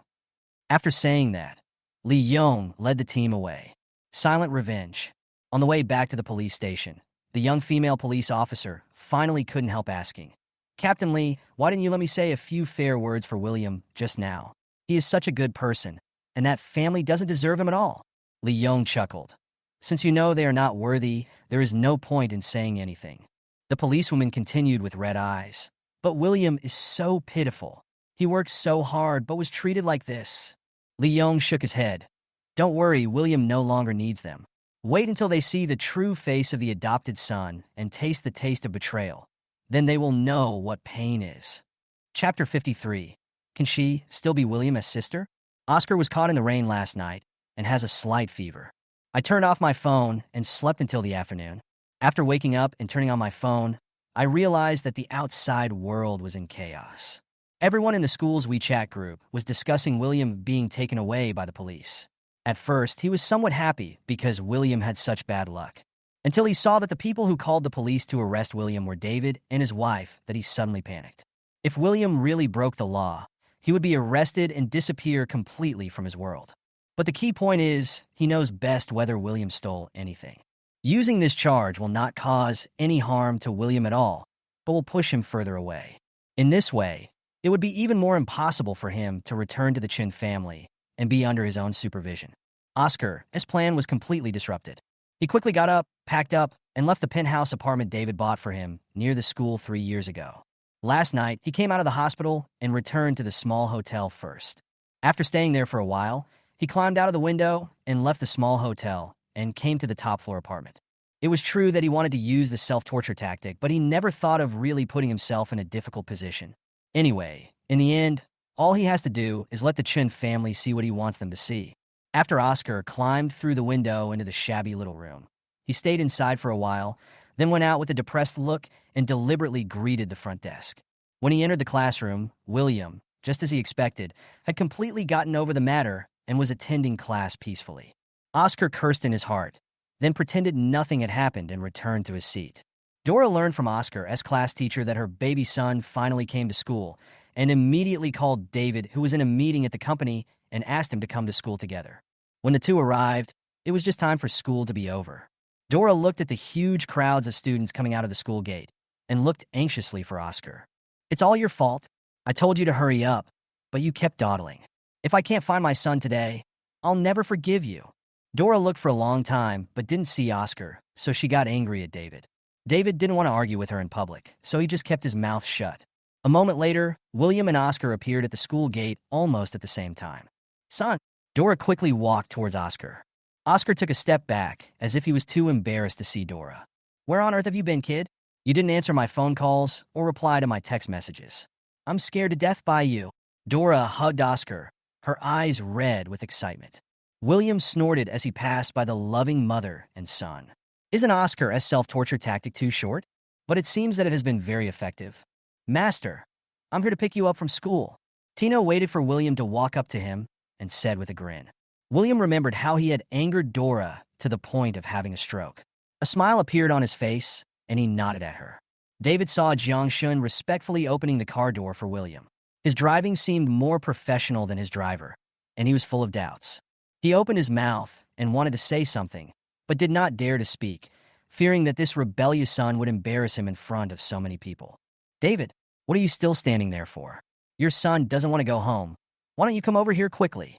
At this moment, Dora's voice rang out, and without thinking too much, he walked towards Oscar. Tina had learned from Annie Tion about the grievances William had suffered in the Chen family. She was worried that William would feel uncomfortable seeing his biological parents turning a blind eye to him, so she comforted him. "It's okay, Master. We won't bother with such idiots." William laughed and said, "Do you know that you made Dora so angry that she had a stroke last time?" Tina was shocked. "I'm so awesome?" William nodded. "You are really good, so I decided to give you a chance. In the next 3 months, you will be my assistant. If you do a good job, I can consider taking you as my apprentice." "Really? Master, you are so kind." Tina jumped 3 feet high with joy, then took the school bag from William's shoulder in a very servile manner, bent down and made a gesture of invitation. "Master, please get in the car." William suddenly felt something and turned around to see Fiona standing in the corner with red eyes, looking distraughtly at David and his wife who were surrounding Oscar, afraid that he would run away. How ridiculous. Her biological daughter turned off her cell phone for a day and skipped a day of classes, but her biological parents knew nothing about it. In their eyes, there is always only Oscar. Fiona felt so heartbroken that she could hardly breathe. She didn't want to look at the heartwarming scene of the family of 3 anymore. When she was about to turn around and leave, she found William standing on the side of the road. She suddenly remembered that when William first came back, he followed her around all day long, calling her 7th sister all the time. She suddenly felt a little regretful. "I regret that I shouldn't have been so mean to William before." Compared to Oscar, William at least once truly treated her as a sister. From last night till now, she didn't know why she always thought of William. She remembered that when William first returned to the Chen family, his eyes were full of warmth and smiles when he looked at her. Even though she would scold him fiercely, "If you look at me with such disgusting eyes again, I will dig out your dog eyes," he would still smile and sometimes even praise her, 7th sister, You are so fierce, but also very cute, just like those spoiled daughters in TV dramas. At that time, she just thought that William was so annoying and disgusting. Now that I think about it, he really liked his twin sister at that time, so he always liked to follow her. When did William no longer dare to look at her or smile at her? Fiona couldn't quite remember. It seemed like it was the first time she slapped William. That time, she went out to eat with a group of friends and got drunk. When the boys brought her back, William was still waiting for her in the yard. Seeing her so drunk, he was very angry and blamed the boys for forcing her to drink. The next day, when she woke up and learned about this from Oscar, she was so angry that she immediately rushed over and slapped William hard. That time, she threw all the vicious words at William and strictly ordered William not to get close to her and meddle in her affairs in the future. From then on, William no longer smiled at her. I didn't even dare to talk to her anymore. But even so, William did not give up caring about her. Many times, when she was drunk and someone wanted to bully her, he would stand up and fight with that person. She had actually always known all this, but she never took it to heart. I even felt that William was acting, and sometimes I even felt that he was a perverted stalker who seriously violated my privacy. Unlike Oscar, every time he knew she was going out to play, he would cover for her in front of her parents so that she could have fun. Thinking about it now, she was really stupid and bad back then. She treats her adopted brother, who doesn't care about her at all, as a treasure. Because of his protection, she would use all her pocket money to buy him gifts and make him happy. However, she treated her biological brother, who was wholeheartedly protecting her, as her enemy, and always took the sharpest knife in the world and stabbed the brother who truly cared about her. It's obvious that brother William just wanted to protect her. William, who had been living away from home since he was young, just wanted to protect his sister who he had finally found. At this moment, Fiona looked at William not far away, and her heart seemed to be tightly grasped by an invisible big hand. Every breath was a sharp sting. Endless pain and regret raged wildly in her heart, almost tearing her soul apart. She regretted it. This time, she really regretted it. In this family, the only person who truly cares about her is William, but she pushed him away with her own hands. She really wanted to go up and apologize to William. She wouldn't mind even if he slapped her a dozen times. If only William could forgive her. But will William forgive her? Will William forgive the sister who has been humiliating him for several years? Can she still be William as sister? Chapter 54, Oscar's self-torture. In the end, Fiona didn't have the courage to face William and turned away. William also saw regret in her eyes, but there was no ripple in his heart. His heart had long been as strong as a rock after suffering repeated injuries from the Chen family. This time, he won't forgive anyone. Never forgive. Expect a good show between Fiona and Oscar did not happen. William had no interest in watching the disgusting drama between the family of three, so he got in the car and left. At the same time, Oscar, who was held tightly by Dora, kept his head down and said nothing, perfectly portraying the image of a wrong child. Dora had never seen Oscar like this before, and she was so heartbroken that she burst into tears. David sighed and advised, "Son, if there is anything, let's go back and talk about it. Look at your mother. Her illness has not yet recovered. She was forced to leave the hospital because of you. Aren't you worried that her condition will get worse?" After hearing this, Oscar immediately raised his head and looked at Dora with a worried look. "Mom, are you okay?" Dora nodded as if she saw hope. Yes. Mom is feeling very uncomfortable now. Honey, can you come home with Mom? Mom will be cured if you go home." Oscar's face was moved, but after a moment, he shook his head firmly. "Mom, I don't have the face to go back. Seventh sister will never forgive me. My brother also left because of me. How can I, an adopted son, have the face to go back?" At this point, Oscar's voice became a little choked, and he looked at David and Dora with red eyes. "Mom and Dad, you should go and get my brother back first. He's your biological child. He is better than me, more sensible than me, and more suitable to be a child of the Chun family than me. I know you're worried that I'll suffer out there, but you've spoiled me for so many years, and it's a gift from God to me. I should learn to live on my own. Don't worry, I'm doing well now, and I will take good care of myself." When Dora heard this, she felt her heart break. "No, Mom won't allow you to say such nonsense. You will always be my son. Mom won't allow you to leave home. You must come back with me now. Otherwise, Mom will follow you and leave the Chun family together." David was furious when he heard this. "What nonsense are you talking about? No one is allowed to leave the house. Go back quickly." Oscar stopped talking again. He lowered his head and picked at his fingers helplessly. Baby, listen to your mother and go home with her, okay? Dora begged. Don't be afraid. Mom will definitely make your seventh sister forgive you. There is no such thing as overnight hatred between siblings. Your seventh sister is just so angry now. Mom will definitely have a good talk with her when she returns and ask her to apologize to you. No, Mom, Oscar said hurriedly. Mom, seventh sister, did nothing wrong. I was the one who was wrong. I accidentally hurt her and failed to protect her. It's all my fault. Please stop criticizing seventh sister. It will make her even sadder. Okay, Mom won't tell anyone about your seventh sister. As long as you come home with Mom. Mom won't tell anyone, okay? Oscar pretended to think about it, and after a moment he said, Mom, can you let my brother come back too? Dora was stunned. Why let that little beast come back? He always bullies you and makes a mess of the house.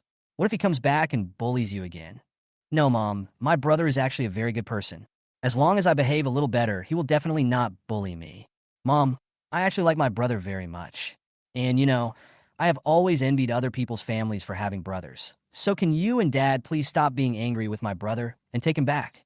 Dora glanced at David and saw him nod. Okay, son, Daddy promises you that he will go with your mom to pick up your brother. Why don't you go home with Mom and Dad now? After hearing this, Oscar finally burst into laughter and nodded. The family of three then got into the car happily. Dora seemed to be afraid that her son, whom she had finally found, would leave again, so she held his hand tightly all the way. Mom, before I go home, I want to go to one more place. Soon, the car stopped in front of the hotel where Oscar was staying. Dora looked at the shabby door and asked in disbelief, Son, this isn't where you stayed last night, is it? Oscar nodded somewhat embarrassedly. I just want to be closer to you, Mom. Dora's heart softened when she heard this, and her eyes suddenly turned red. Child, if you want to be closer to your mother, you don't have to put yourself in such a difficult position. There are 5-star hotels nearby. Oscar scratched his head. I just feel that since I'm leaving home, I can't use your and Dad's money anymore. Dora said dissatisfiedly. What do you mean by mine and your father's money? Your father and I worked so hard to earn this money, and it will all be yours in the future. Oscar smiled, didn't respond, and opened the car door. Mom, I'm going over first. The lady at the front desk took good care of me yesterday. I'm going to say goodbye to her. Mom will go with you, Oscar said hurriedly. No need, Mom. I can go by myself, and we'll be back soon. After saying that, Oscar trotted away quickly.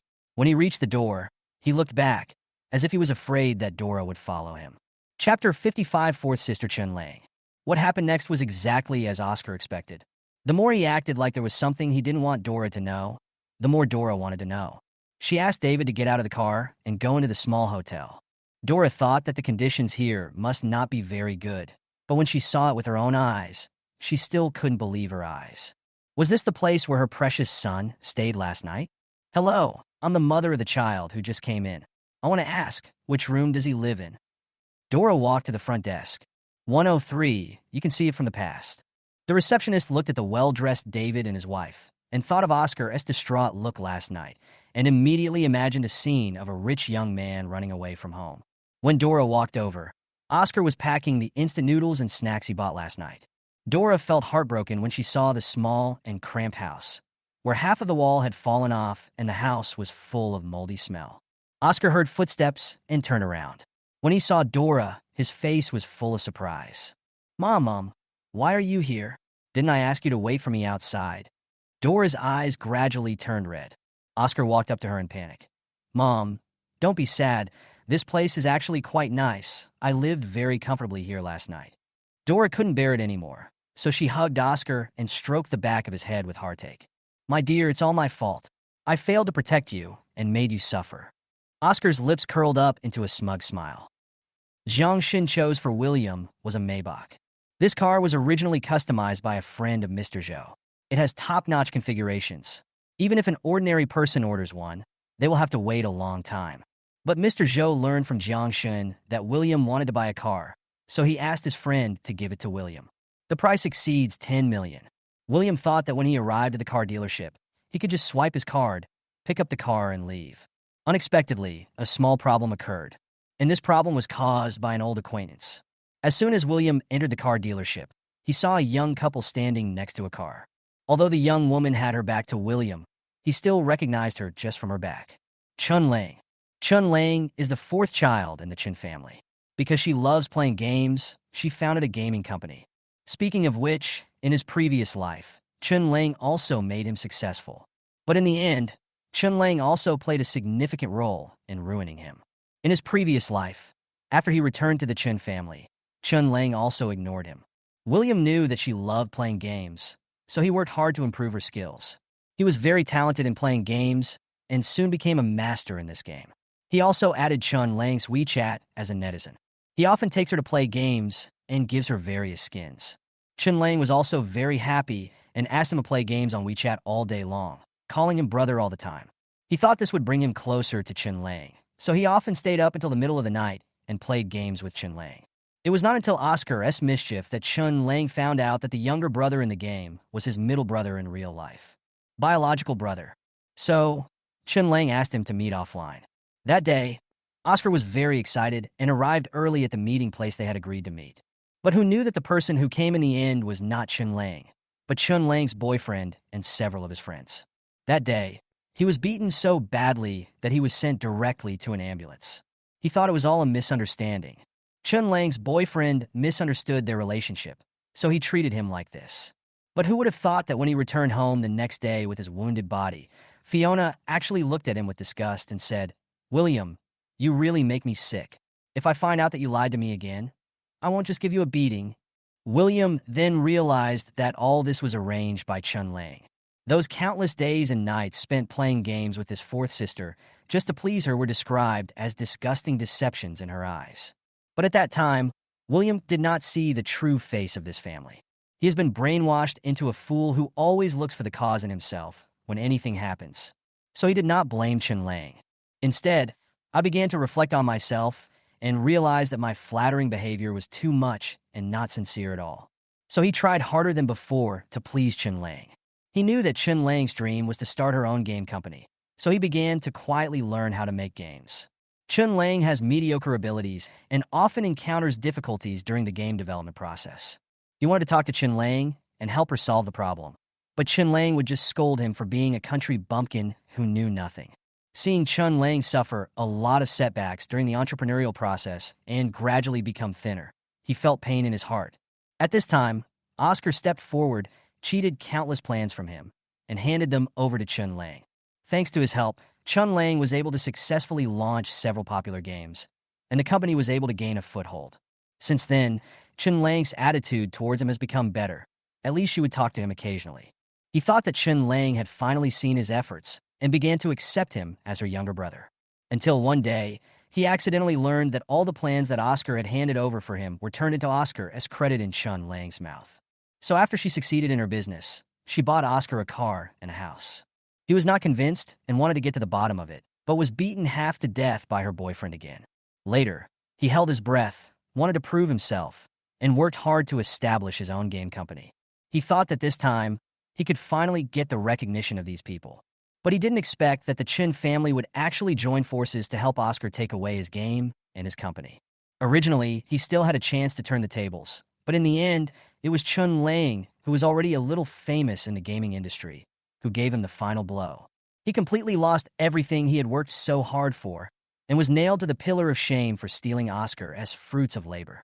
He was eventually sent to a mental hospital, and Chun Lang also became the second largest shareholder of the game company he founded with great effort.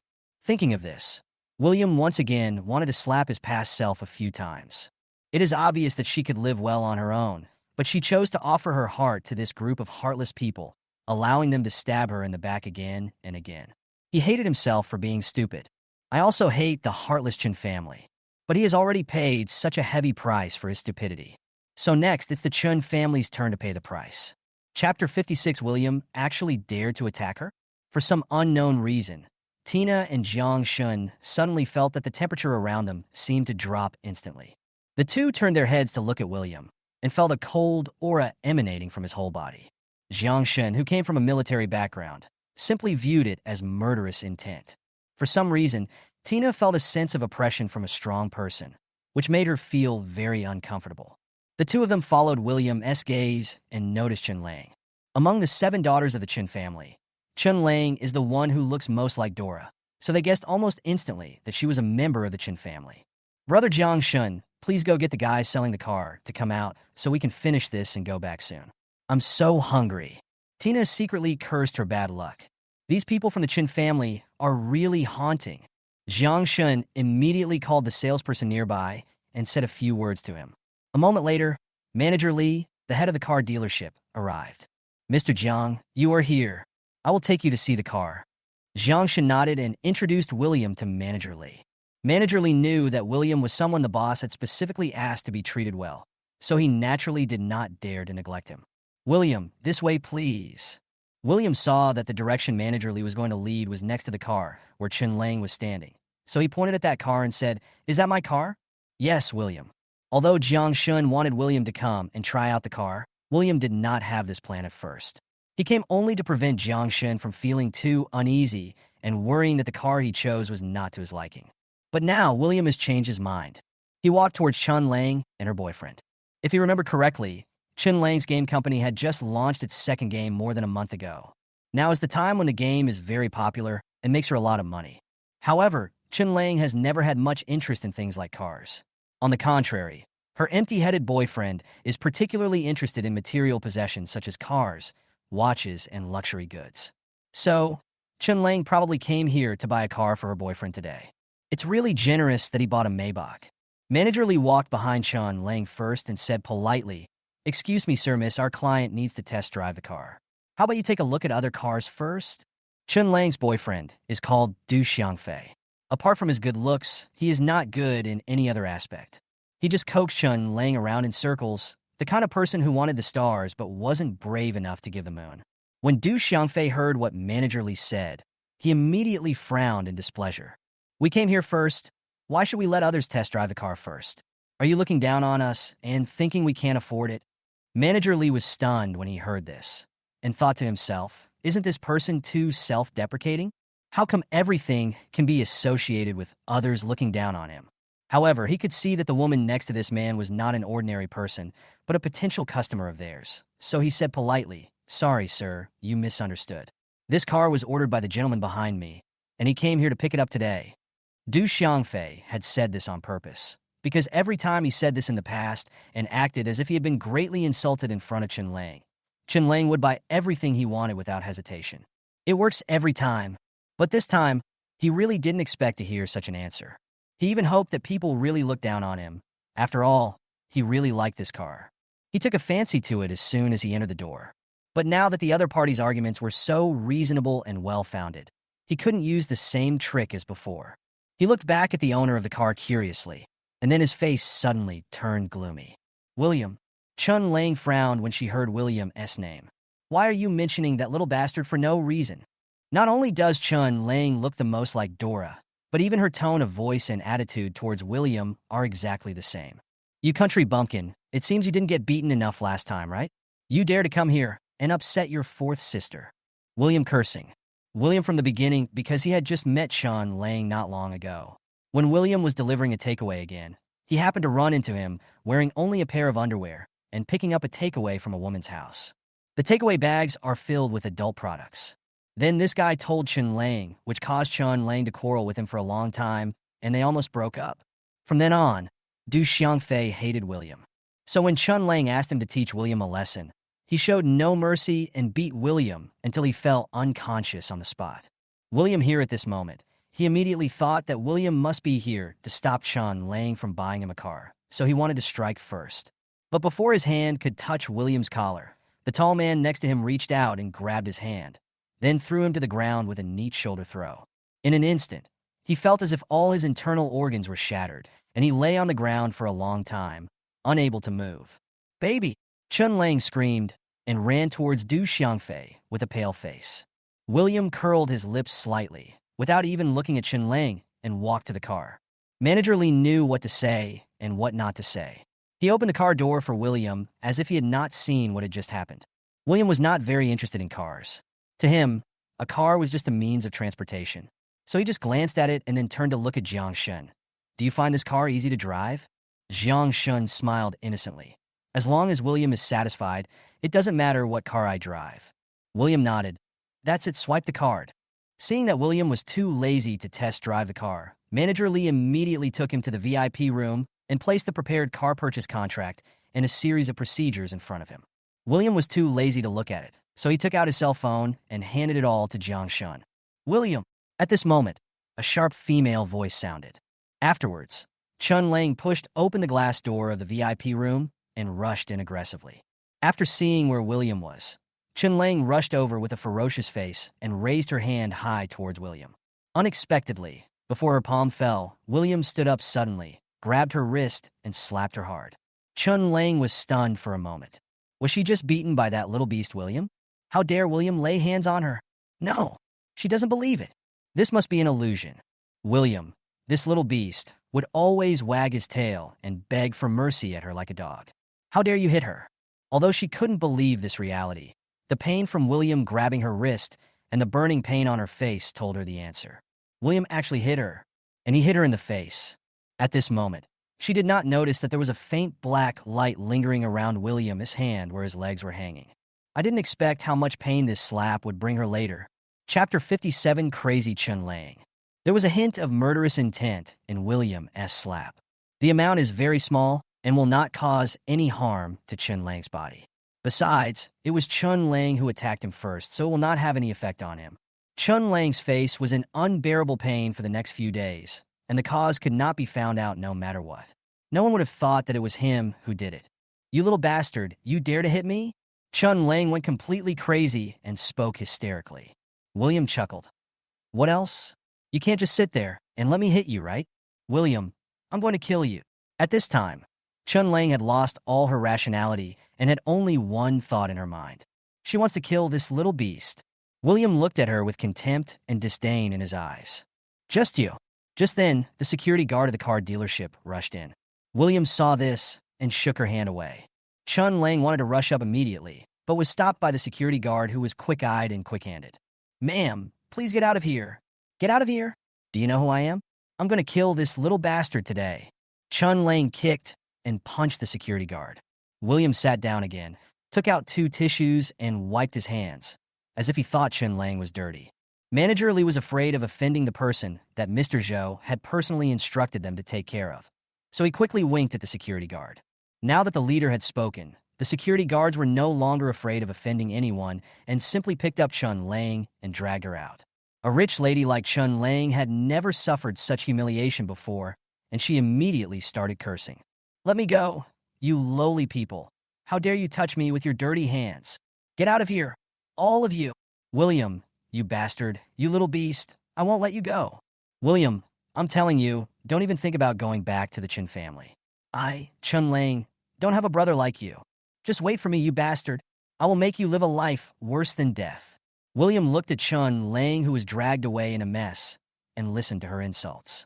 He felt nothing in his heart, and even wanted to laugh. In the past, he always felt that Chun Lang had a noble temperament.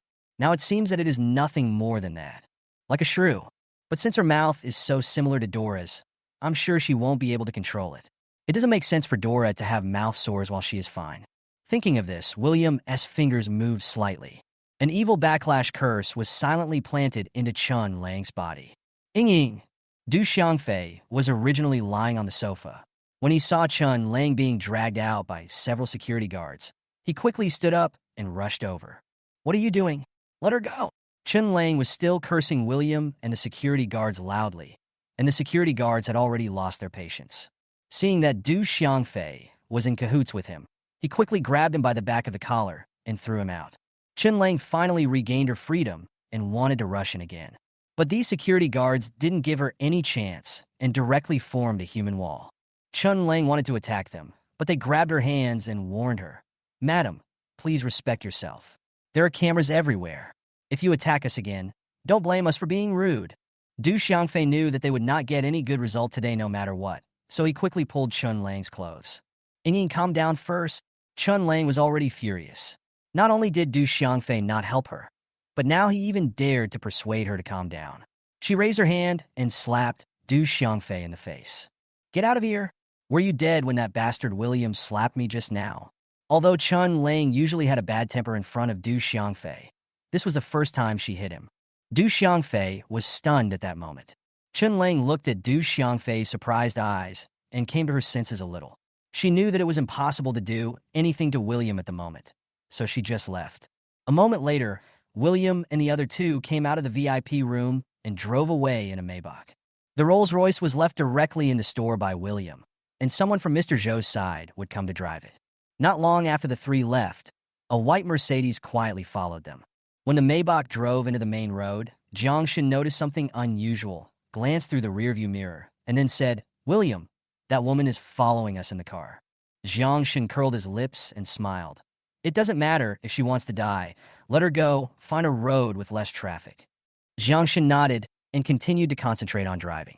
Inside a Mercedes-Benz, Du Xiangfei sat in the passenger seat, looking at Chun Lang with a crazy look on her face, and felt extremely nervous. "Ying, what are you doing? Calm down." Chun Lang turned a deaf ear to his words. When she saw the Maybach in front of her turn a corner, she quickly turned the steering wheel to catch up. After driving for a while, there were fewer and fewer vehicles on the road. "Ying, stop. You're speeding." "Shut up," Chun Lang yelled. "William must pay the price for that slap. This is just the beginning. I won't let him go. I will never let this little beast go." "Chun Lang, you are breaking the law. Do you know that?" Du Xiangfei felt the car speeding up, and his heart almost jumped out of his chest with fear. Chun Lang had completely gone insane at this point. "I wish I could just run William over and kill him." Seeing that William's car was the only one in front of her, she felt that her chance had come and stepped on the accelerator even deeper. The white Mercedes rushed towards the brand new Maybach like an arrow. Inside the Maybach, William turned his head to look at Chun Lang's crazy face and curled the corners of his mouth slightly. "Chun Lang, let's see what kind of injuries I would get if your car hit me." As he spoke, William opened the window, chanted a spell silently, and suddenly a yellow talisman appeared at his fingertips. The next second, the yellow talisman turned into a wisp of green smoke and floated out of the window. Immediately afterwards, Chun Lang, who was driving, frowned, and a big tree suddenly appeared in front of her inexplicably. That was an illusion created by William. Chun Lang panicked instantly and quickly turned the steering wheel. Before this, she was already speeding seriously.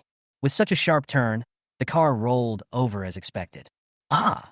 Chun Lang and Du Xiangfei screamed in fear at the same time. The white Mercedes rolled several times on the road before it stopped, with its four wheels facing up across the road.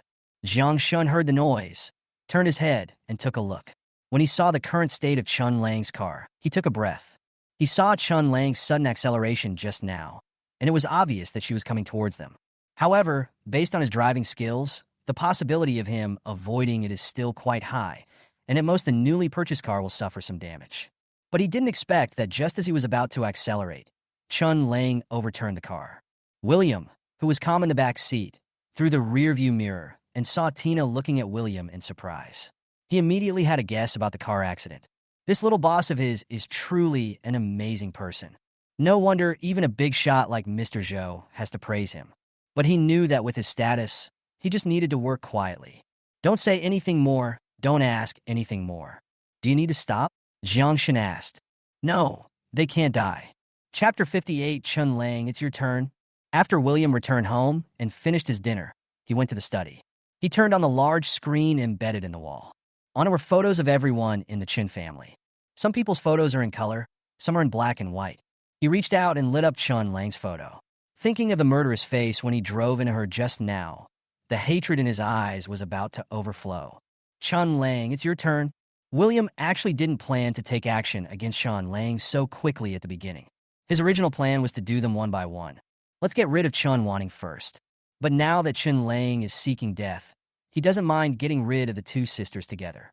He turned and walked to his desk and downloaded the new game developed by Chun Lang. In fact, it is not accurate to say that the game was developed by Chun Lang, because at least half of the content in it came from him. So even if he doesn't have the hacking skills of the previous worlds, he is almost the best person in the world who knows how to destroy this game.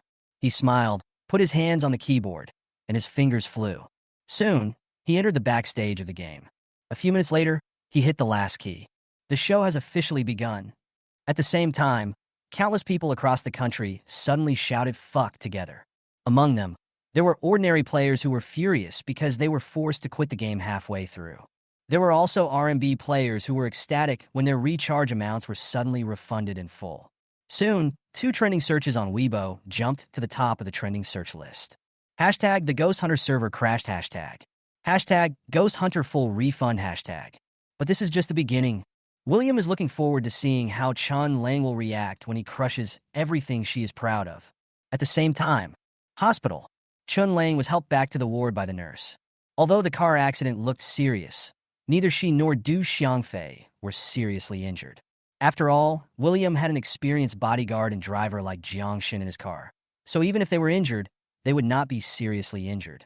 So when the backlash hit Chun Lang and the other person, the situation was similar. Chun Lang's injuries were slightly more serious, with a broken left hand and 6 stitches on her head. Du Xiangfei only suffered skin injuries, various soft tissue contusions, and a sprained wrist. Rather than a car accident, it was more like he had been beaten up just like William had been beaten up by him. But for him, the car accident brought him more shock. He didn't expect that Chun Lang would be such a crazy woman who didn't care about her life. What if she knew what he had done in the future? Would she treat him the same way? Thinking of this, Du Xiangfei broke out in a cold sweat on his back. At this moment, Chun Lang was helped by the nurse to the living room of the ward suite. Du Xiangfei heard footsteps and pretended to be asleep. He didn't want to see this crazy woman now. Chun Lang walked to the door and looked at him. Seeing that he was still asleep, she asked the nurse about his condition. I was relieved to learn that his injuries were minor and then returned to my room. She now had severe pain in her forehead and arms and a dull ache in her cheeks. Thinking of the slap from William, she was filled with hatred. Damn bastard, I will never let you go. 4th sister. As soon as Chun Wanning lay down, Oscar and Chen's parents hurried over. Daisy and Chun Wanning, who was on crutches, followed behind them. 4th sister, how are you? Why did you get into a car accident out of nowhere? Oscar walked quickly to Chun Lang's bedside, took her hand, and said with a distressed look on his face. Chun Lang felt a little better when she saw her brother's slightly red eyes and sincere expression, and she held his hand back. Don't worry, brother. This is just a minor injury. How can it be just a minor injury? It's wrapped up like this. Oscar's eyes got even redder. Chun Lang sighed and tightened Oscar's hand. It's really okay, brother. These are just minor injuries. I will be well soon. Luing, what the hell is wrong with you? How can a driver be so useless that he can cause a car accident while driving? David came over and said with an unhappy look on his face. Yeah, which driver is it? Get her out of here. Dora followed suit. Mom and Dad, I was driving the car by myself today. It was William's fault that I got into the accident. That little beast? Hiss.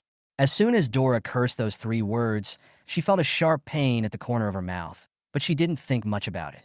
Her heart was filled with hatred for William.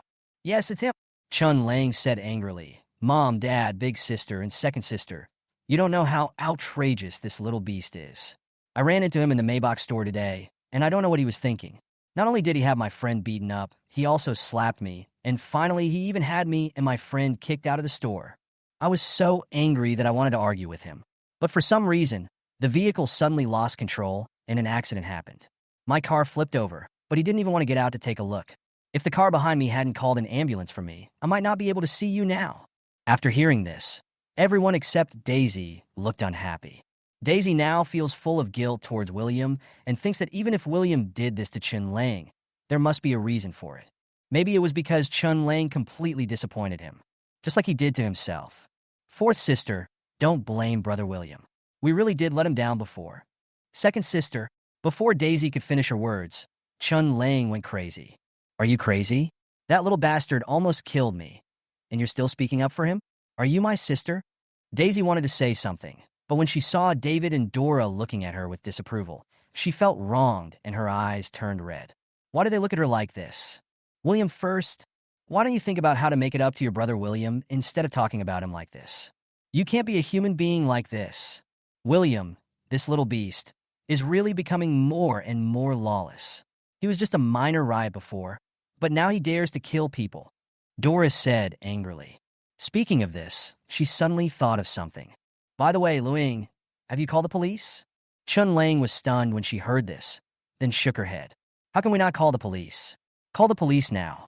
He hit people, drove his car into people, and fled the scene. He is breaking the law. We must catch him. Although the story told by Chun Lang had been polished by her, Dora's brain automatically processed the story again after listening to it. So in her opinion, what William did was so evil that he deserved to be shot immediately. Chun Lang was a little panicked. She knew that even if she called the police, they would have no reason to arrest William. She said this just to drive William out of the Chen family completely. Although she knew that William had left the Chen family long ago, she never took it seriously and always firmly believed that the little beast was retreating to advance and attract the attention of the Chen family. When Oscar and Chun Wanting saw Chun Lang's expression, they knew that the story she told must be different from the truth. After all, they all knew what kind of person Chun Lang was. She has done many things like being arrogant and domineering, and being the first to complain. If things were really as she said, she would not have needed to go to William to argue with him herself. She would have called the police to have William arrested long ago. However, Chen Wanting was not prepared to intervene in the matter and just watched quietly from the side. Luing, you just said that you met William in the Maybach store? David finally grasped the point. He couldn't understand why William went to Maybach's store. Chapter 59, William is kept by a man? Chun Lang was stunned when she heard this, then nodded. Yeah, Dad, what's wrong? Why did William go to Maybach? To accompany his friend to buy a car? Only then did Chun Lang realize that something was wrong. She then recalled every detail of what had happened and shook her head. It seems that he didn't buy a car with a friend, but bought it by himself. I saw that the manager of the car dealership was very enthusiastic towards him, and his attitude was better than that towards me. David and his wife with dissatisfaction. Mom and Dad, how much money have you given William in the past few years? How can he afford such an expensive car? That car is a custom-made one. It must cost at least tens of millions. Hearing this, David took a breath. How much? Tens of millions for a private order? Dora was also puzzled. Where on earth did this little bastard get the money? He drives such a nice Rolls-Royce, and now he drives a custom-made Maybach. David with suspicion.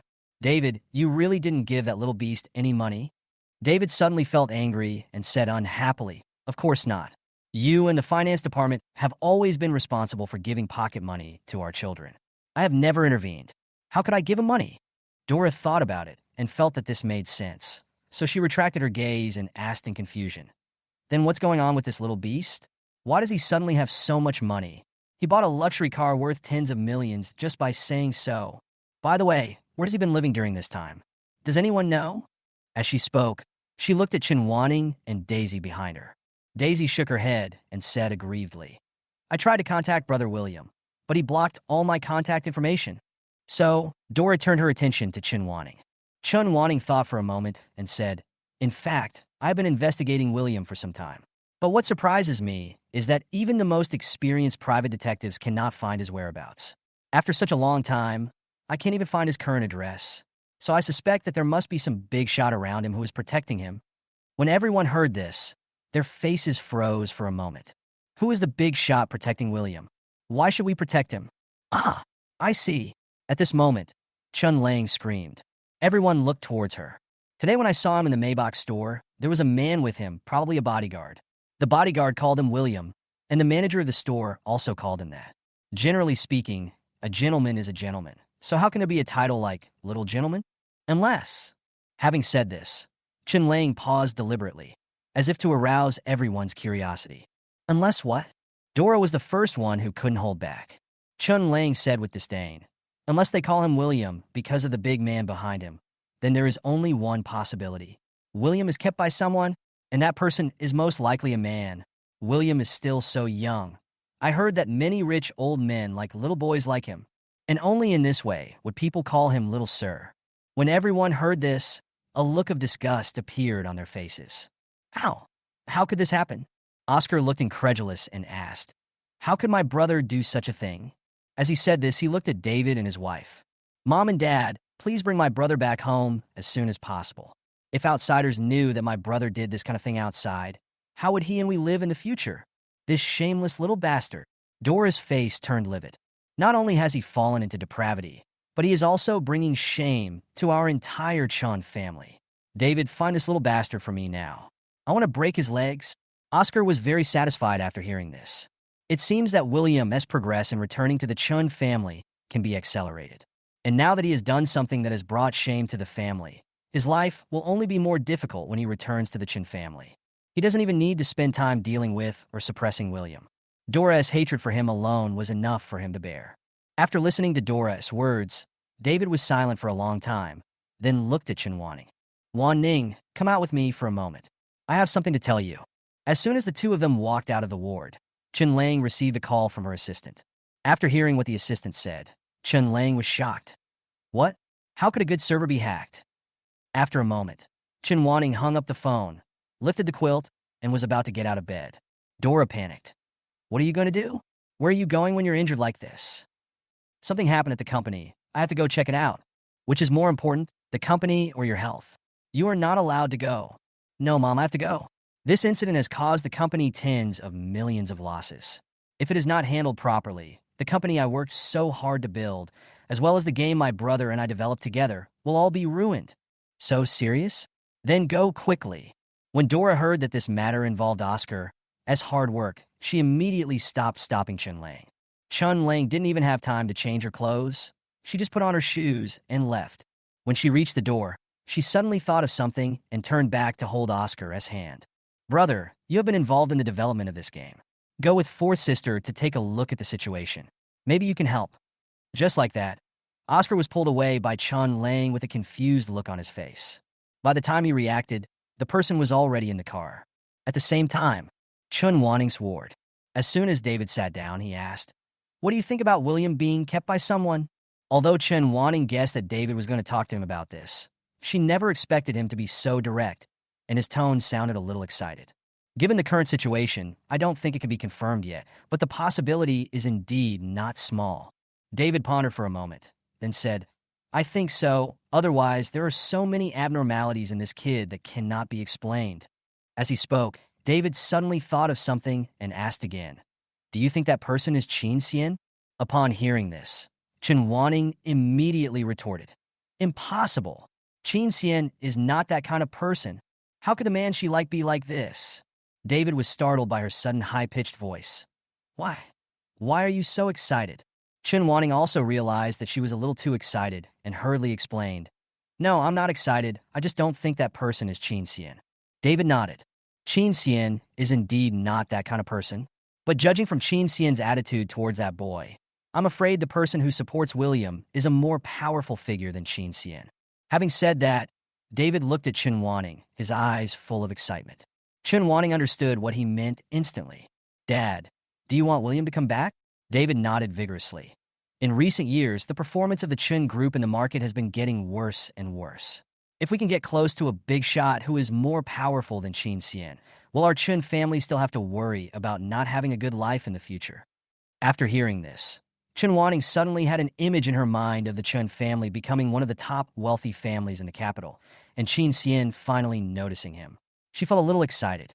After a moment, she opened her red lips and said, William is a child of the Chun family after all, and it's time for him to make some contributions to the Chun family. Chapter 60, Xiao Yongan. There is actually a more important reason why Chun Wanning agreed to this. That is the truth as William knows it. After this period of time, she has figured it out. Since there is no way to completely get rid of William, this time bomb, it is better to pull William onto her boat completely. Only if William becomes the brother who obeys her orders again will he not stab her in the back. After all, she still had confidence in winning over a grown-up boy. At this time, William didn't know that because of the name William, the Chen family had portrayed him as a young, handsome man kept by an old man. Otherwise, I'm afraid I'll be so angry that I'll set up a formation to destroy the Chun family. At this time, he was sitting in a Maybach parked opposite an office building. William turned his head and looked at the brightly lit 10th floor of the office building. That is the office location of Luing Games, founded by Chun Luing. At this moment, Oscar was sitting in front of a computer, facing the incomprehensible codes on the screen, and he felt dizzy. His mind was racing, thinking about how to avoid exposing the fact that he knew nothing about game development. Chun Lang, on the other hand, was pointing at the noses of a group of young people and getting angry. You are useless. What I want to feed you. It has been so long and the problem has not been solved. Do you know how much money our company has lost because of your incompetence? 10 million. 10 million. That's so much money that I can't even afford it even if I sell all of you rubbish. Xiao Yongan, I'm telling you, if my brother solves the problem today, you guys will get out of here. Chun Lang glared angrily at Xiao Yongan, who was standing in the front. Xiao Yongan, is the supervisor of game programmers at Luing Games. Hearing this, he became very upset. Damn it. How could a mere programmer like him possibly handle such powerful hacking techniques? I'm asking you a question. Xiao Yongan, are you mute? Seeing that he didn't say anything, Chun Lang became even more furious. But now, every minute of delay would mean the company losing a huge amount of money, and she was going crazy. Xiao Yongan took a deep breath and said, Mr. Chun, to be honest, the hackers they hired this time are top-notch. We programmers can't even figure out what's going on, let alone fix the bug. Why don't you spend some money and find a hacker? Oscar on the other side and saw that he was staring at the computer screen for a long time and didn't even dare to type on the keyboard. He knew that this guy was here to show off. Mr. Chun, your brother is just a player at best and doesn't understand game development. Bang! As soon as Xiao Yonyan finished speaking, he was slapped by Chun Lang. He was completely confused. I didn't expect that I would be slapped by my boss after working a busy shift. The onlookers were also stunned. They didn't expect Chun Lang to be so unreasonable and start fighting without saying a word. And it was hit on the face. Chun Lang, are you fucking crazy? Why did you hit me? After Xiao Yonyan realized what was happening, his round face turned red with anger. What's wrong with beating you? You have no ability, yet you want to belittle my brother. Do you know how much effort my brother put into developing this game? Most of your wages have to go to him. And today I'm not only going to beat you, I'm also going to make you get out. Xiao Yongan, you're fired. Get out now. Chun Lang, you are so arrogant. Do you think the law can't punish you? Chun Lang sneered. The law can punish me, but it won't punish me because of a piece of trash like you. You just want to file a labor arbitration case against me, don't you? Go ahead. No matter how much money the court orders me to pay you, I will definitely give you the full amount. Now, if you don't want the security guards to throw you out, get out of my company. Xiao Yonyan looked at Chun Lang, whose chest was heaving with anger, and he wished he could go up and beat Chun Lang's sarcastic face to pieces. But he thought that if he started to fight, the slap would be in vain, and he would not get any money from the labor arbitration. If this happens, his mother will run out of medicine for her illness next month. So he could only swallow his anger, walk to his desk, throw all his personal belongings into his backpack, and leave feeling frustrated. It was not until he walked out of the office building and into a secluded place that he couldn't help but tear up. In fact, he is only 22 years old this year and just graduated from college. Before, he had always been the top student in their school and was highly respected wherever he went. When I was interviewed, I fell in love with the game Ghost Hunter after seeing some of its level designs, so I gave up offers from several major game companies and came to this company. I didn't expect that Chun Lang was such a person. Was excited today because he could finally meet Oscar. As a result, not long after Oscar arrived, he realized that this was a complete idiot who didn't understand the game at all. I guess those levels were just a flash of inspiration for him as a game player. With the current economic environment so bad, he's not sure he can find another job right away. His mother is now diagnosed with cancer and needs a large amount of medical expenses every month, and he is unemployed again. The most important thing is that none of this is his fault. Why did you slap him in front of so many people? Thinking of this, he could no longer control himself, and tears welled up in his eyes. Just then, a black car drove up to him. He felt ashamed and kept rushing forward while wiping his tears. Unexpectedly, the black car was following him slowly, as if it was stalking him. He turned his head and saw that the back window of the black car was rolled down and a young man was staring at him intently. Look at you. Haven't you ever seen an adult who is frustrated in life? William smiled when he heard this. Xiao Yonyan, get in the car. Xiao Yonyan was stunned. Who are you? How do you know me? I'm the one who will change your destiny. Get in the car quickly. Xiao Yonyan looked at William with great vigilance. Fuck you. You don't want to choke my kidneys, do you? William looked at him speechlessly. Stop dreaming. You can't even afford a wheel like mine with your money. Why would I get hurt? And get my hands covered in blood? Xiao Yonyan took a look at the brand new Maybach and thought, this seems to make sense. But thinking of this, he felt even sadder. Oh shit, why are his kidneys so worthless? Not even as good as a wheel. Xiao Yonyan, hurry up, if you don't get in the car I'm leaving, and you'll miss your only chance to become rich in this life. William seemed to be losing his patience, but in fact he was provoking Xiao Yonyan, because he knew that Xiao Yonyan would be most susceptible to this. After all, Xiao Yonyan was his only friend in his previous life, and also his partner. It was Xiao Yonyan who accompanied him, working late into the night together for countless nights, often arguing over an idea, and eventually they founded their own game company. Also the year game. It was also because of his stupidity that Xiao Yongan lost all his efforts and finally jumped from a tall building in despair, ending his young life. Chapter 61, Lu Ying's game, is over. In the end, Xiao Yongan was encouraged by William to get into the car. Okay, now you can tell me how you know me. Xiao Yongan was sure that he had never seen the boy before, so he was very curious about how he knew his name. William did not answer the question, but pointed at the slap mark on his face and asked, "What happened to your face? Did Chun Lang hit you?" Xiao Yongan was shocked. "You even know that bitch?" Now William has identified the owner of the slap mark. Not only do we know each other, we also have a grudge against each other, a blood feud. Brother, did he slap you too? When Xiao Yongan thought of this, he suddenly felt that the distance between him and William had shortened a lot. "Do you want to seek revenge on her?"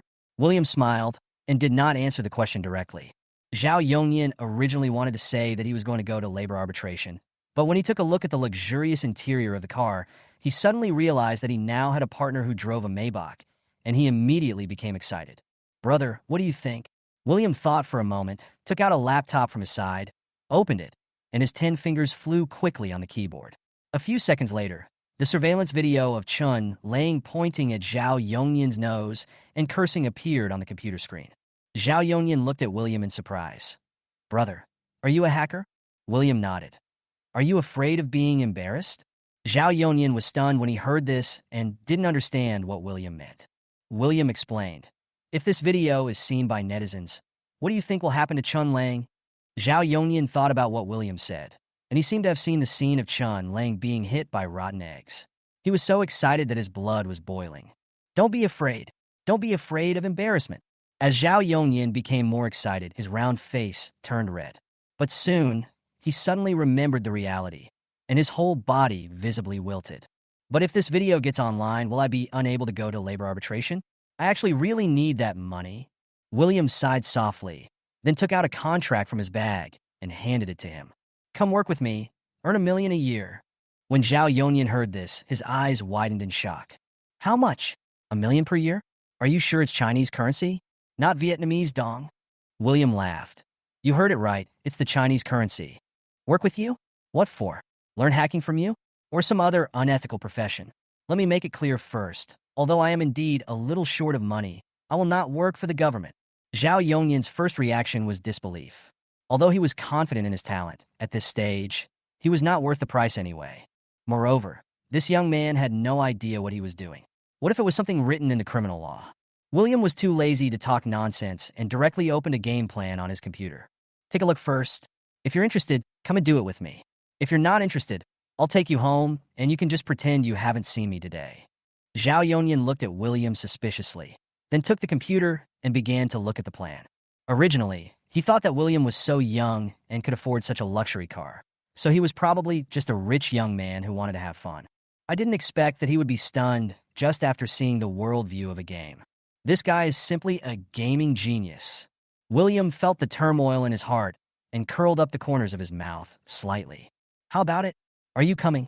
Xiao Yongan had only read roughly 1/3 of the plan at this time and nodded hurriedly. "Come on, definitively come. Bro, you're a fucking genius." William patted his shoulder. "Brother Nyen, you are actually a genius too." Xiao Yongan looked at William's sincere and bright eyes, and for some reason, he suddenly felt a pain in his heart. It was as if I saw something sad through those sincere eyes, and I couldn't help but feel a lump in my throat.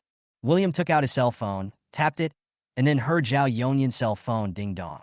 "Look at the message you just received on your phone." Xiao Yongan took out his mobile phone, and after seeing the transfer message on it, he couldn't help but exclaimed, "Oh my God," and then started counting zeros. 500,000. "Boss, what are you doing? Why did you suddenly transfer so much money to me? Take this half your salary that's paid to you in advance and settle your personal issues first. I'll give you 3 days. Is that enough?" "Enough, enough." At this moment, Xiao Yongan was still immersed in the joy of the huge sum of money that had fallen from the sky and nodded blankly. William held out his hand to him. "Brother Nyen, it's been a pleasure working with you. Indian games will be handed over to you from now on. I'm usually busy, so I definitely won't have much time to accompany you. You'll need to do a lot of things yourself, but don't worry, I won't treat you unfairly. You'll own 30% of Indian games." If you want to build a team or do anything else in the future, as long as you need money, just come to me directly. I only have one request. Make the game well and crush Chun Lang to death. Xiao Yongan was still in a daze even after getting off the car. I felt as if I was dreaming. But the sudden extra $500,000 in his already empty account and the partnership agreement William gave him before leaving both told him that all this was true. God really threw a huge pie on his head. At this time, a video about an arrogant female boss beating and scolding her subordinates began to go viral on the internet. William still blurred his face considering that Xiao Yongan would be the official boss of Enian Games in the future. As for Chun Lang, William not only did not blur her face, he even used technical means to make her face clearer in the video. As a result, thousands of ordinary working people began to sympathize with Xiao Yongan and criticized and insulted Chun Lang. Soon, someone dug out Chun Lang's company and her identity. A boycott campaign against Luing Games and Chun Group began in full swing. William looked at the disgusting insults against Chun Lang on the internet and knew in his heart that Lang's game was over. Chun Lang may not give up her entrepreneurial dream, but Lang Games, the first company she founded with great effort, is no longer able to recover. Chapter 62 Xiaoi. Dad is here to take you home today. The next morning, the Chen family was in chaos. Dora woke up in the morning and found a circle of pus-filled sores at the corners of her mouth, making it difficult for her to eat or drink.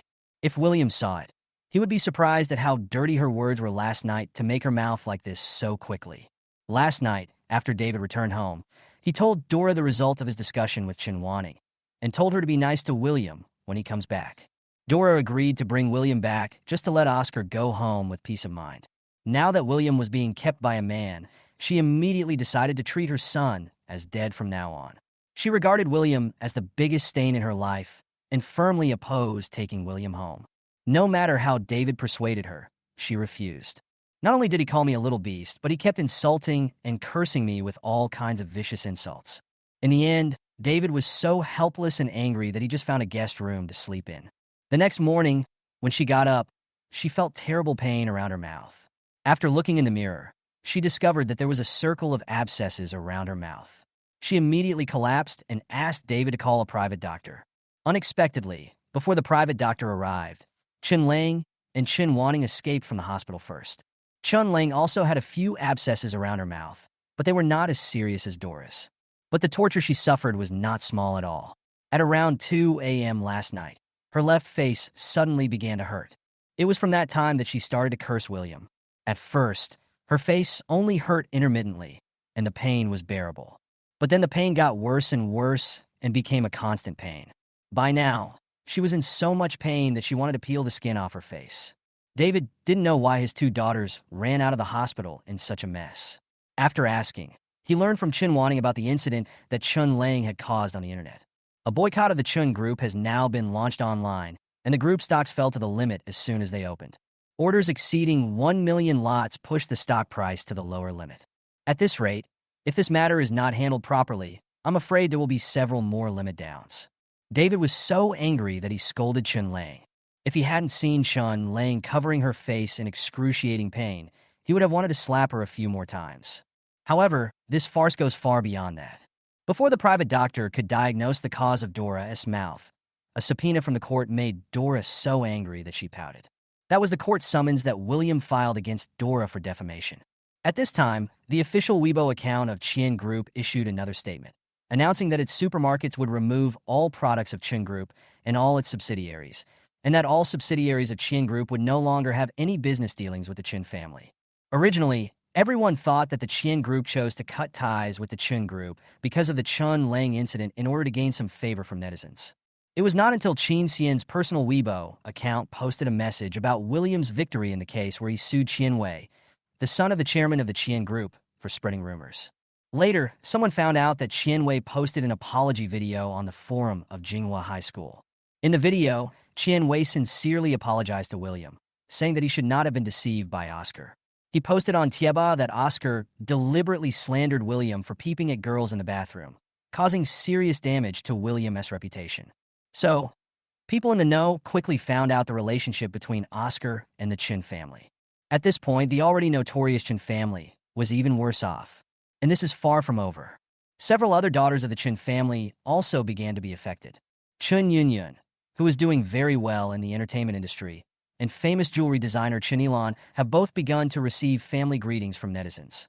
Right now, only Daisy, an amateur, and Chen Chiwen, who is currently an exchange student abroad, are less affected.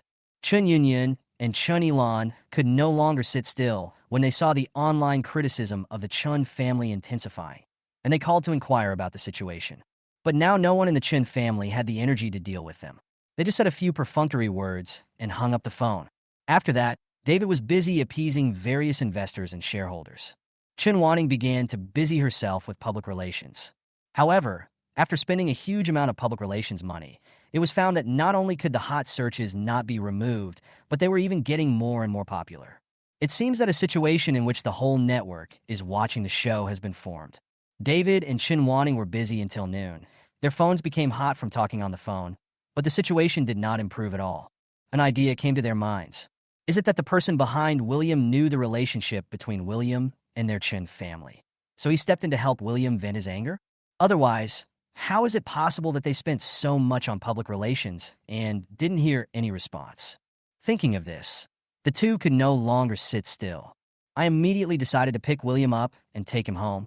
In their opinion, even if it wasn't the people behind William who did it, if he was willing to help, the Chen family would definitely get through this crisis as soon as possible. Dora also knew that under the current circumstances, she had no choice but to agree to bring William back.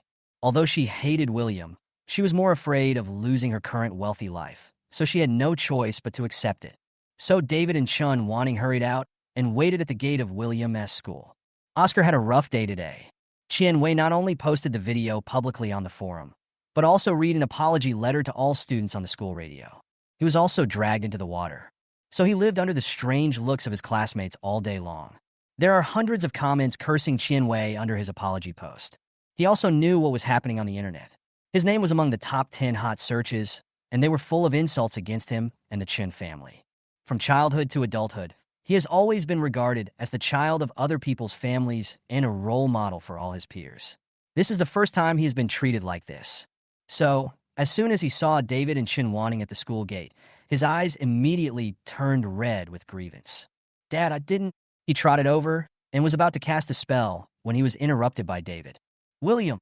David completely ignored Oscar and strode towards William. Chun Wanting was a step slower because she was using a crutch, but she didn't bother to care about Oscar and limped towards William. Zhang Shen had seen these two people a long time ago, so he was ready at any time. Seeing that they were about to harass his boss again, he quickly stepped forward and protected William. William really didn't expect that David and Chun Wanting would come to him at this time. After all, he was the one who pushed the current situation on the internet, so he naturally knew how chaotic the Chan family was now. In this situation, they were not in charge of the company, but they still had the mood to come to him. One of them was even on crutches. Such a strong will, despite being disabled, successfully aroused William's curiosity, and he wanted to hear what they were going to say next. So, he asked Jiang Shun, who was protecting him, to move aside. David and Chun Wanting breathed a sigh of relief when they saw this. There is hope as long as William is willing to communicate with them. David managed a fond smile. "Xiao, Dad is here to take you home today?" Chapter 63, preparing to reveal William's true identity. William didn't quite understand why David suddenly had such a big change. He knew his biological father well and would not do anything without benefits. The two most important things in life are reputation and profit. Taking him back now will not help the Chen family's reputation much. After all, the current turmoil on the internet cannot be resolved by him coming out to explain. Then there is only benefit. But how much benefit can the value he has demonstrated so far bring to the Chen family? Although Mr. Zhou and Mr. Han are both nice to him now, it is impossible for the Chun family to know these things. So, it's still for Chen Cen? But this possibility was quickly rejected by William, as David had already discovered Chen Cen's relationship with him. He was unable to humble himself and take me back at the beginning, so the current situation is naturally not because of Chen Cen. William pondered for a moment, but found that he still had no clue, so he simply stopped thinking about it. Anyway, no matter what the reason is, he will not look back. And now that people have found him, the true colors will eventually show. William glanced at David lightly, then moved his gaze to Chen Wanting, raising his eyebrows slightly. "What about you, Miss Chun?" Are you here to beg me to go back too? He deliberately didn't say accept, but used the word ask to see their reaction. Sure enough, when the two heard this, their faces changed. David corrected her with a smile. Xiao Yi, what you said, we are all family. You have been away for so long. Your father and your eldest sister are worried about you and want to take you back. How can you still use the word beg? Aren't you hurting our feelings?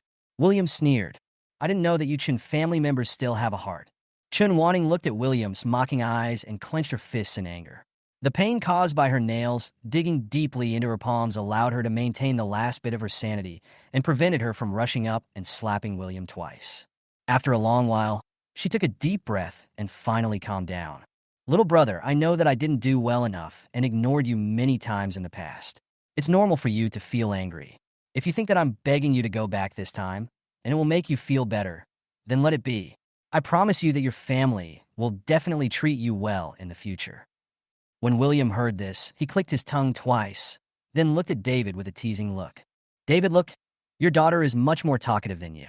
No wonder the Chun family's business is getting worse day by day under your leadership.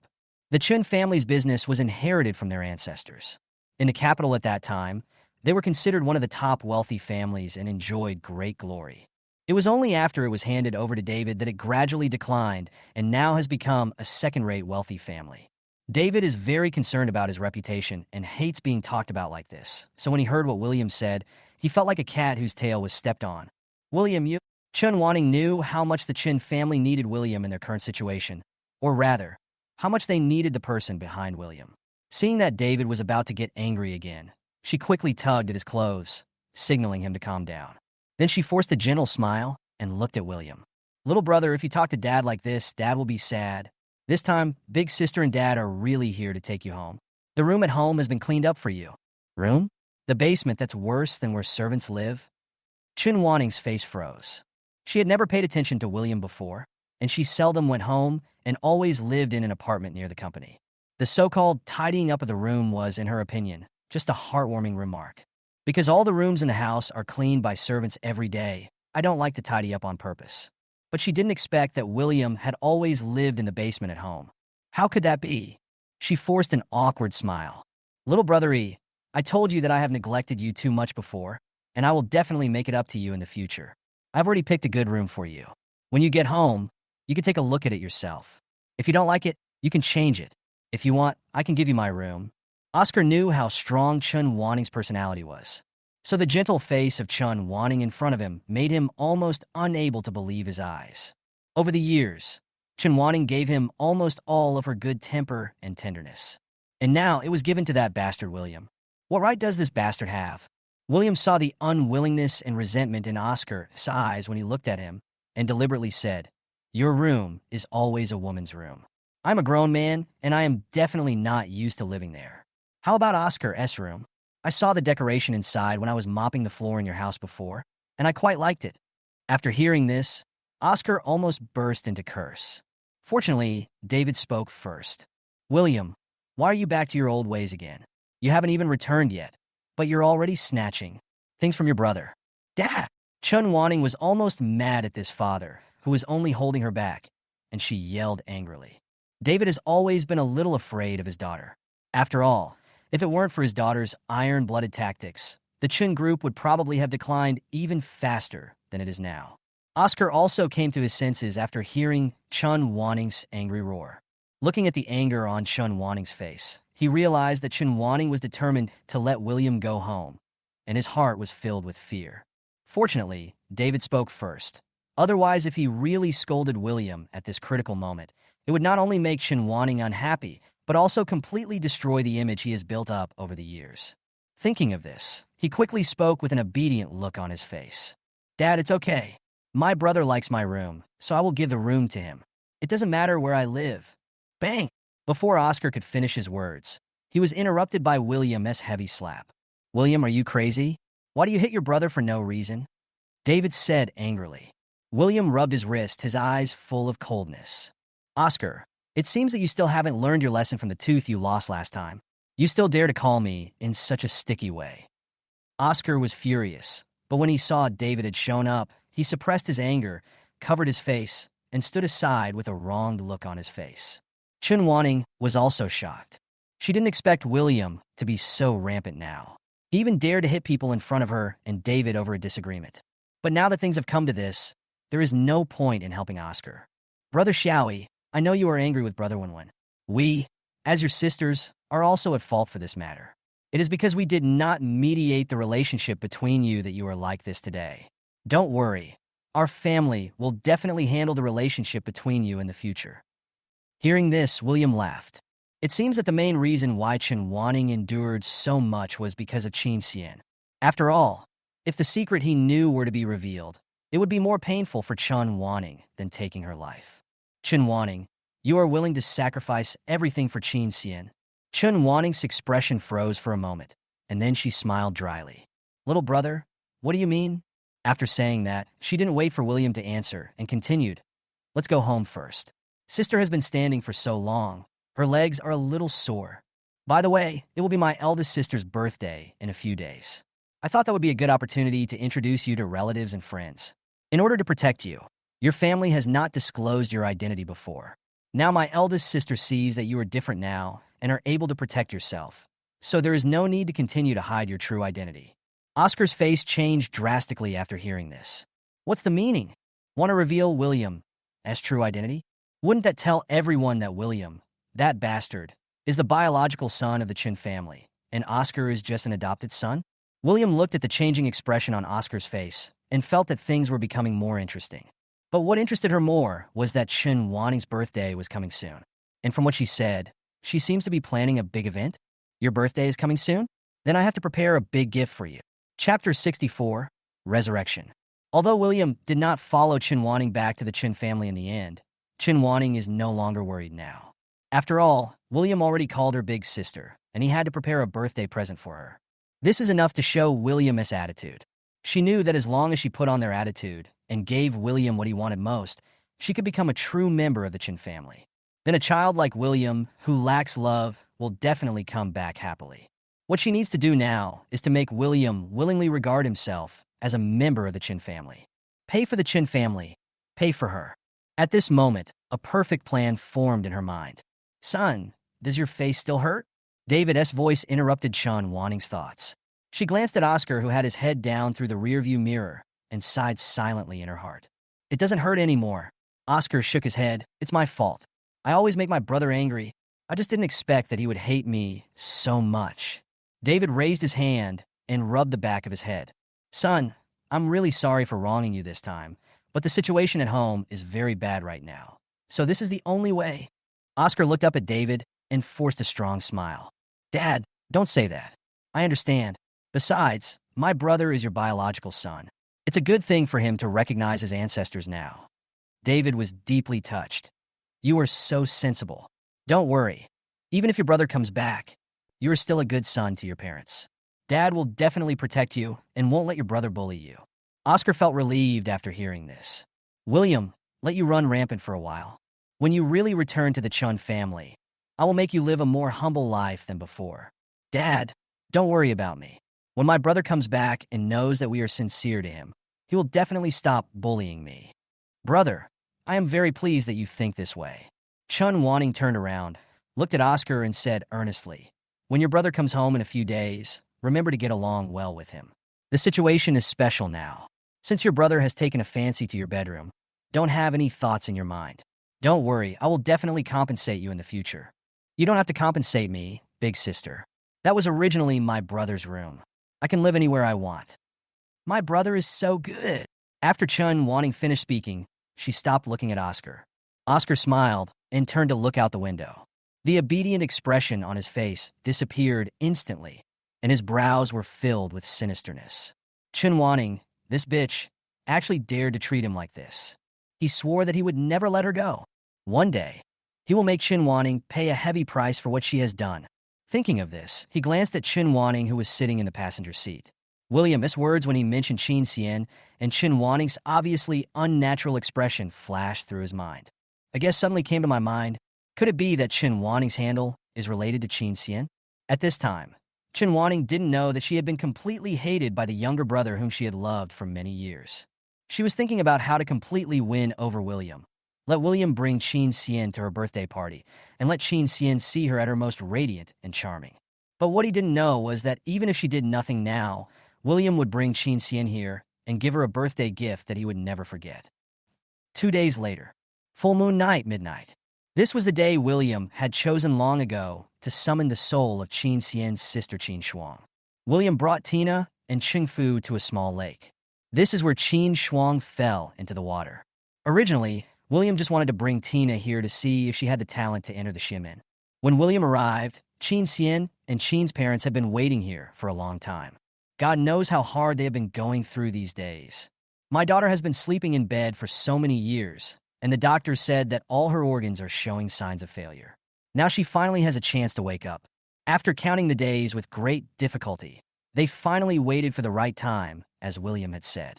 They were extremely excited the entire day. So even though William had agreed to meet them at midnight, they came and waited almost as soon as it got dark. As soon as William came over, Chen Cen's family of 3 hurried over to greet him. Before Chen Cen introduced William to his parents, Chen's father excitedly extended his hand to William. "Hello, William. I am Chen Cen's father, Chen Hua." William shook his hand. "Hello, Mr. Chen." Mother Chen was so excited that she kept wiping away tears. "William, please, I leave everything to you. When Shuang wakes up, our Chen family will definitely reward you handsomely." Chapter 65, it's time to let go of your obsession. William smiled faintly. "Mrs. Chen, there is no need to reward me handsomely. Chen Cen has already paid my fee, so you can rest assured." As he spoke, he looked at Chen Cen and said, "Some scenes may appear in a while that may make you feel uncomfortable. Are you sure you want to watch it here?" "Yes, yes," Chen's father and his wife said in unison. Although Chen Cen also wanted to see his sister wake up with his own eyes, he was a little worried because his parents were old after all. "William, will what is about to appear harm my parents' health?" William thought about it, reached into the inside pocket of his coat, took out a few amulets, and handed them to Chen Cen. "If you want to see it, then go ahead. These are amulets and talismans for protecting the yin. Just hold them in your hands. You'll be fine." Chen Cen breathed a sigh of relief. "Thank you, William." William nodded. "Is what I want ready?" "Ready." Chen Cen handed over a small bottle containing his blood. "Okay, all of you stay away. No matter what happens later, don't come over." William took the bottle and walked to the lake. Seeing that her half-master had no intention of giving her the amulet, Tina panicked and hurried over, whispering, "Master, have you forgotten something?" "What?" "Where are my amulet and my tonifying talisman?" William glanced at Tina with disdain. "As a member of the Shinmin sect, you are afraid of these evil spirits, and you still expect me to accept you as my disciple?"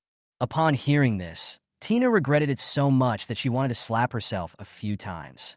"I haven't even officially accepted you as my apprentice yet, but I'm already losing impression points." "No need, Master. I'm not afraid of anything." William ignored her and looked up at the sky. A few dark clouds surrounded the full moon in the sky, blocking part of the moon's light. He waited quietly for a few minutes until the full moon appeared. William's eyes narrowed. The time is now. He opened the bottle containing Chen Cen's blood, threw out a talisman, then formed seals with his hands and chanted a spell. "In the dark and gloomy realm, where the souls hide, wandering souls, listen to my call. With my thoughts, I will lead your soul across the yin and yang and appear before me." At this time, the blood in the bottle slowly rose, floated out of the bottle, and then floated to the center of the lake. "Nameless power, pull the thread, come back quickly, don't delay. Heaven and earth are your witnesses, the spell is your guide, soul. Come back, gather around me. 3 souls and 7 spirits, peaceful and not scattered, appear here, obey my call." The moment the words fell, the originally calm surface of the lake began to surge. After a moment, a whirlpool appeared in the middle of the lake. Then, a shadow appeared in the center of the vortex. It was Chen Shuang. However, Chen Shuang looked very abnormal at this moment.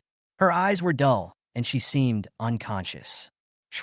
When Chen's mother saw her daughter, she was extremely excited and rushed forward regardless of anything. Fortunately, Chen Cen was quick to grab her. "Mom, don't disturb William." William took a step back, and Chen Shuang followed him like a puppet. After a moment, Chen Shuang's soul was about to appear in front of William. Unexpectedly, at this moment, a gust of cold wind blew. A whirlpool appeared on the lake again, which was larger and had faster current than the one where Chen Shang appeared. Soon, another shadow appeared above the vortex. The middle-aged woman looked at William with displeasure on her face. "Who are you? Why did you steal my daughter?" After she finished speaking, a ghostly aura suddenly emanated from her body and attacked William. "How dare you, a little water ghost, act so presumptuously in front of this heavenly master?" William's expression suddenly turned cold. He raised his hand and waved it.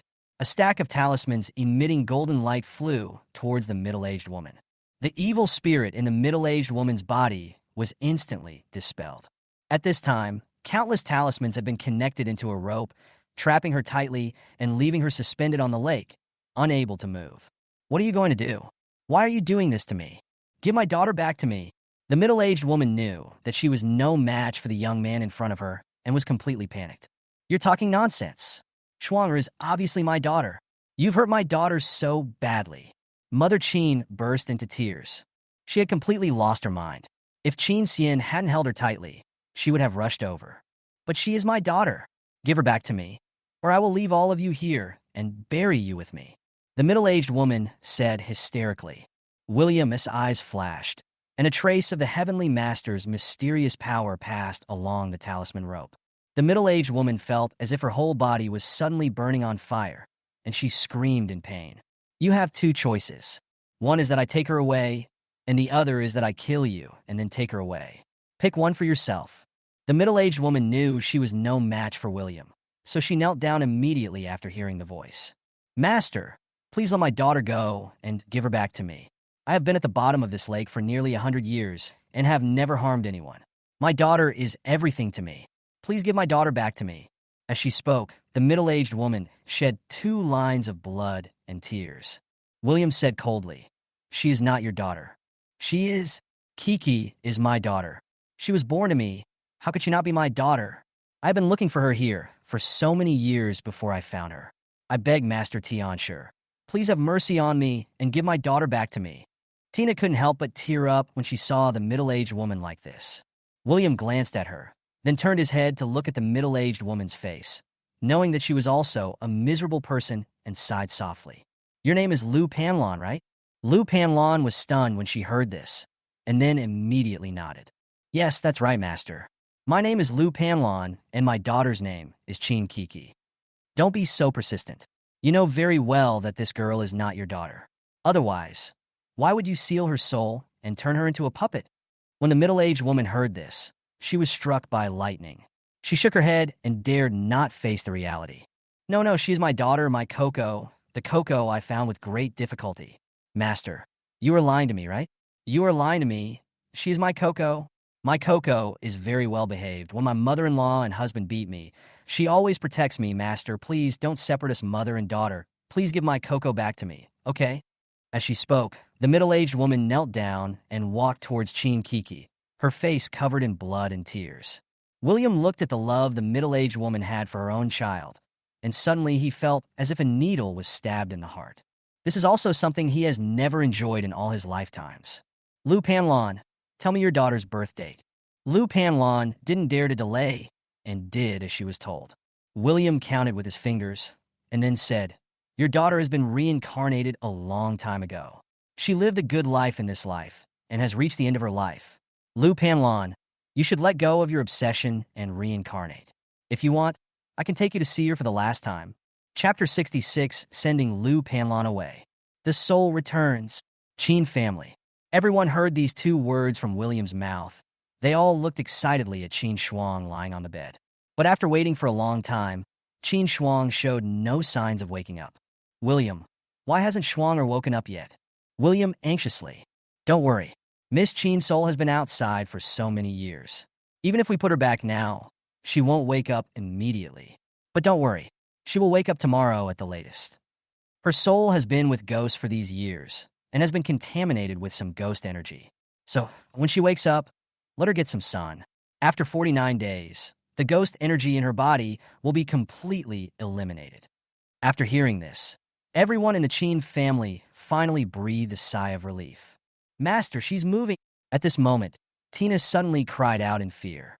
William turned his head and saw that the black umbrella in her hand was shaking. William took the umbrella and asked, "What's the matter?" "Master, I want to apologize to this girl's family. Is that okay?" William had already taken back everyone's Tongyin talismans, so they couldn't hear Lu Panlan's voice and could only look at William in confusion and nervousness. After William conveyed Lu Panlan's words to them, the faces of the three members of the Qin family all looked a little ugly. "No need for that," Mother Qin said coldly. "She has caused our family to be separated for so many years.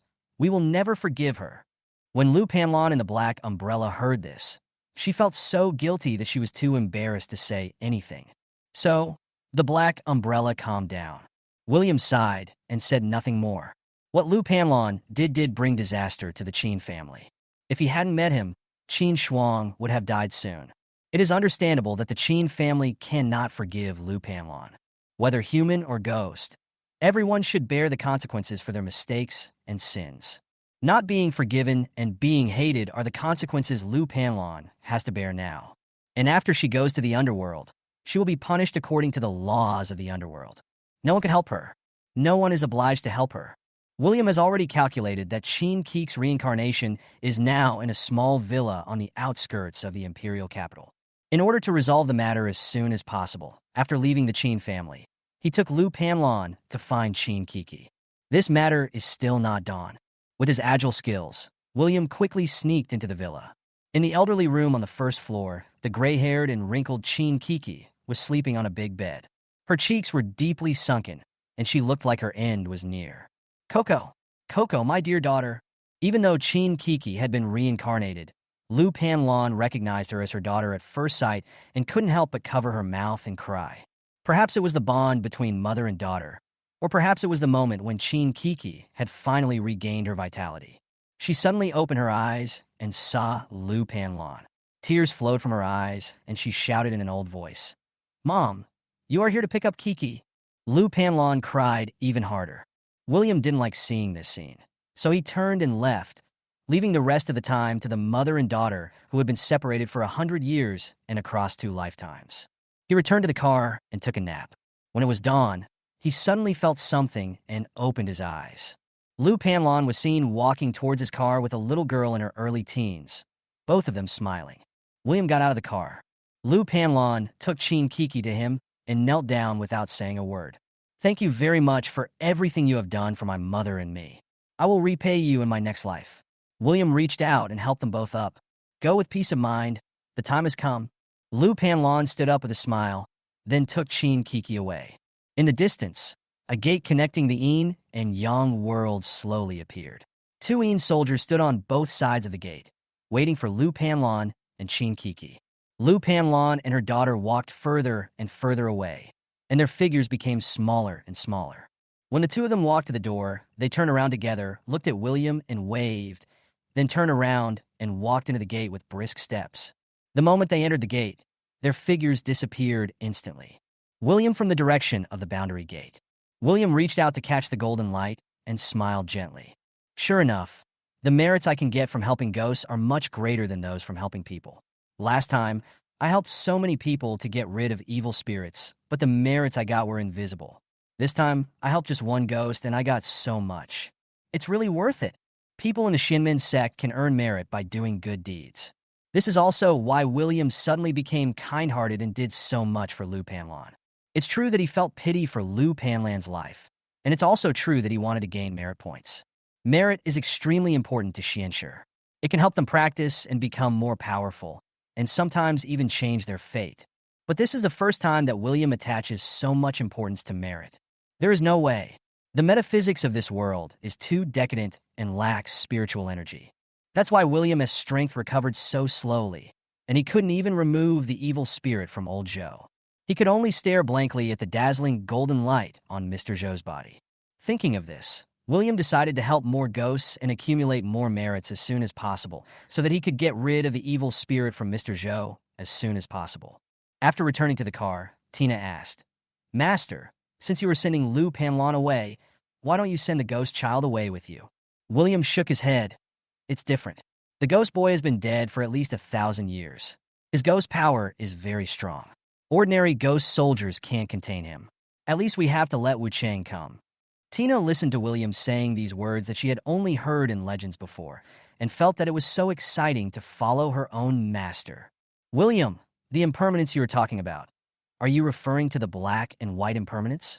William nodded. Master, when will Lord Wu Chang come over? Then, can you let me meet them too? Wait a minute. When I feel better, I'll call them over and tell you. I'm sleepy now. I'll take a nap first. Call me when they get over. After William finished speaking, he tilted his head, closed his eyes, and began to rest.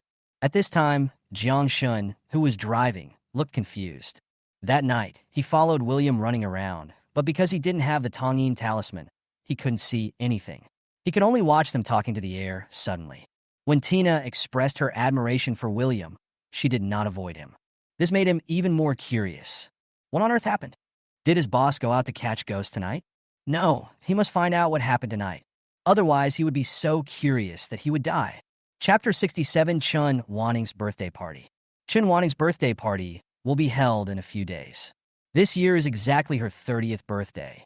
And because of the incident between Chun Lang and Oscar on the internet in the past few days, people in the circle are laughing at the Chen family. Some even asserted that the Chen family could no longer hold on. In order to prove to the world that there was no problem with the Chun family at all, David sent out invitations and invited everyone who had had contact with the Chen family. He called back all the daughters of the Chen family except Chen Shiwen, who was still an exchange student abroad. David has planned everything. He has so many daughters, and they all grow up to be beautiful young girls. Most of them have reached the age to get married. This is a good opportunity to find a marriage partner. However, both Dora and Chun Lang were somewhat dissatisfied with the grandness of the banquet, because the abscesses at the corners of their mouths didn't get any better.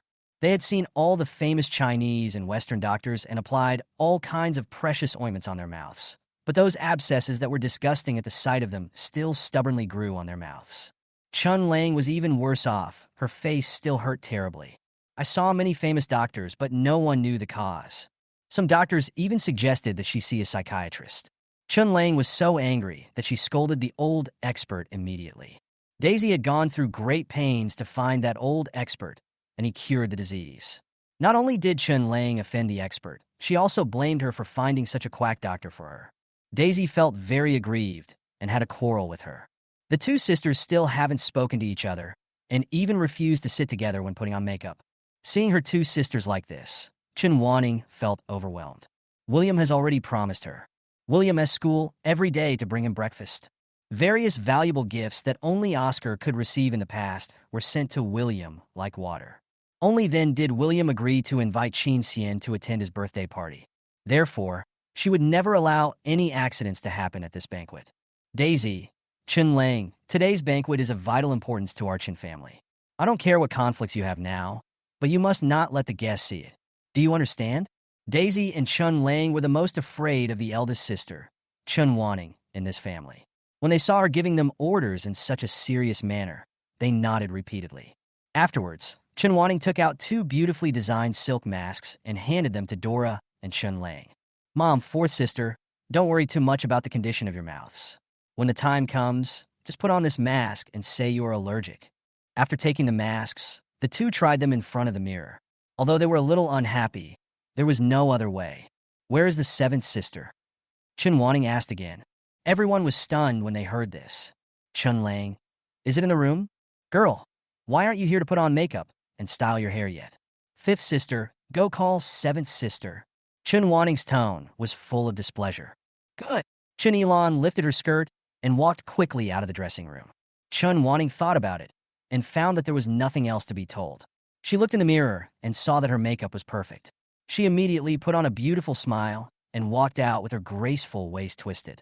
In the Chen family's living room, the lights are brilliant, and the sparkling crystal chandeliers emit a soft and bright light. The guests were dressed in their best clothes, laughing and talking loudly, their voices interweaving together, making it extremely lively, as if the recent bad things that had happened to the Chen family had never happened at all. Chun Wanning was wearing a red fishtail skirt and holding a wine glass as she moved among the crowd, but her eyes would glance towards the gate from time to time. An hour passed slowly. The person she was waiting for had not appeared yet, and Chun Wanning felt a little anxious. David noticed that she was distracted and asked in a low voice, "What's wrong?" William hasn't arrived yet. I'll go give him a call. After Chun Wanting finished speaking, she said goodbye to the guest she was talking to and prepared to contact William. Unexpectedly, as soon as I turned around, I saw William walking into the Chun family's gate. William was wearing a white suit today and had an upright posture. Although the boy's body was still a little thin, his powerful aura was completely different from the cautious look he had in the Chen family. Now, just by standing there, he can attract everyone's attention. Chun Wanting was a little stunned. Is this really her country bumpkin brother? Chun Wanting was not the only one who was surprised in the crowd. The other members of the Chen family also saw William. Among them, Oscar looked at William in gorgeous clothes with such hatred that his teeth were about to break. He had originally thought that even if William, a country bumpkin who had never seen the world, was rich now, he would definitely not wear inappropriate clothes to attend such a party, and would be timid and petty.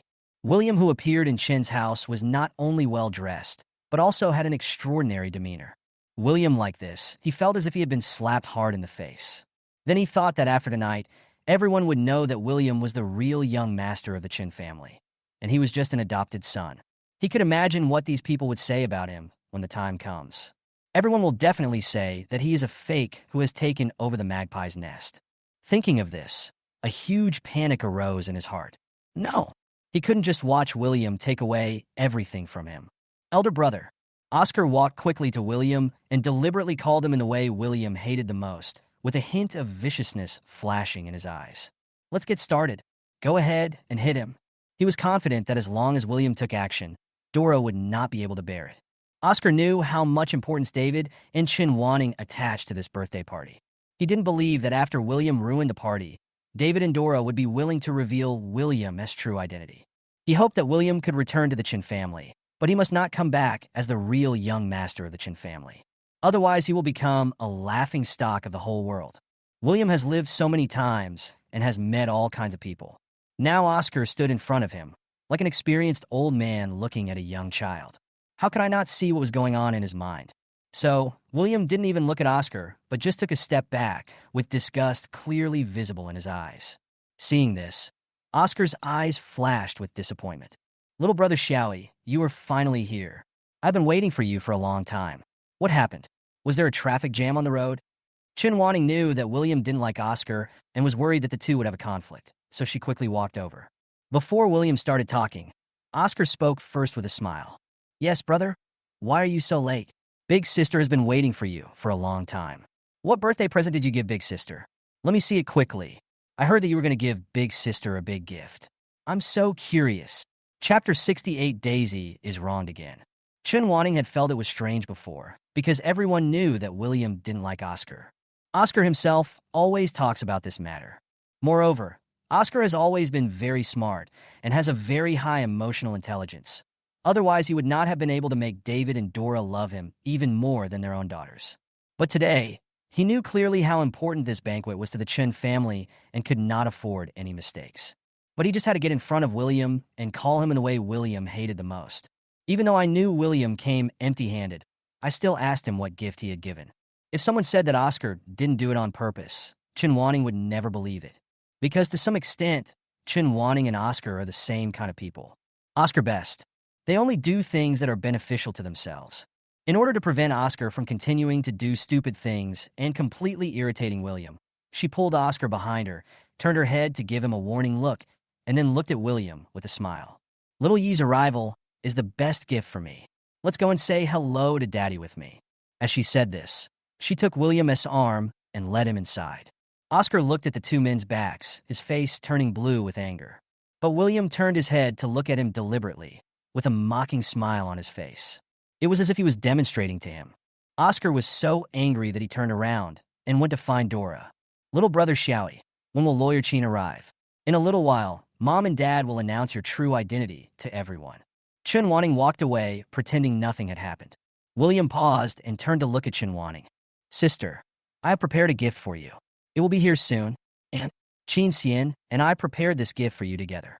Just wait and see. When Chen Wanting heard this, her heart skipped a beat with excitement. Chen Cen wants to prepare a gift for her? Has her secret love for so many years finally cleared up and finally shown the moon? William didn't want to stay with Chen Wanting, so after announcing the surprise, he made up an excuse and went to a corner to be alone. He hadn't been back to the Chen family for a long time. When he came back this time, he just felt that the Chen family really made him feel uncomfortable everywhere. Whether it's a person or a house. Little brother Xiaoyi. Daisy walked up to William with a gentle smile. You're finally home. I'm so happy. Really? Then you might be happy too early. William glanced at her coldly. Daisy didn't know what William meant by this and thought he was just still angry with her. Although I felt aggrieved, I quickly convinced myself that no matter what, my brother Xiaoyi had already returned home. There is a long way to go, and there will be plenty of opportunities to make it up to brother Xiaoyi and let brother Xiaoyi see her true heart. Thinking of this, Daisy felt better. Little brother, it's still early. How about I take you to see your new room first? I bought you a lot of ornaments that boys like, and also bought you a lot of new clothes and... Daisy, do you know that you are disgusting like this? William couldn't stand her noise anymore and interrupted her coldly. Daisy couldn't believe what she heard, and her eyes immediately turned red. Lily, why did you say that to me? I've been really sad during this period. I've read the WeChat messages you sent me over and over again. I really regret not cherishing you and trampling on your sincerity. I just hope you can give me a chance, and let me make it up to you. William sneered, his cold eyes staring straight at Daisy.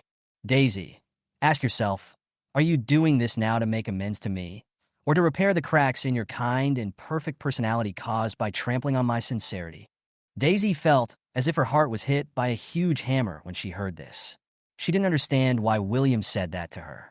She just wanted to make up to her brother, who had been ignored and hurt by her. Is there anything wrong with that? She wanted to explain herself, but when she met William's icy eyes, she couldn't say anything and finally fled. Dora saw Oscar hiding in a corner alone with a lonely look on his face, so she walked over quickly. Son, what's wrong with you? Oscar smiled bitterly. Mom, I'm fine. How can it be okay? Mom saw that you looked very unhappy after you greeted that little beast just now. Tell me, did he bully you again?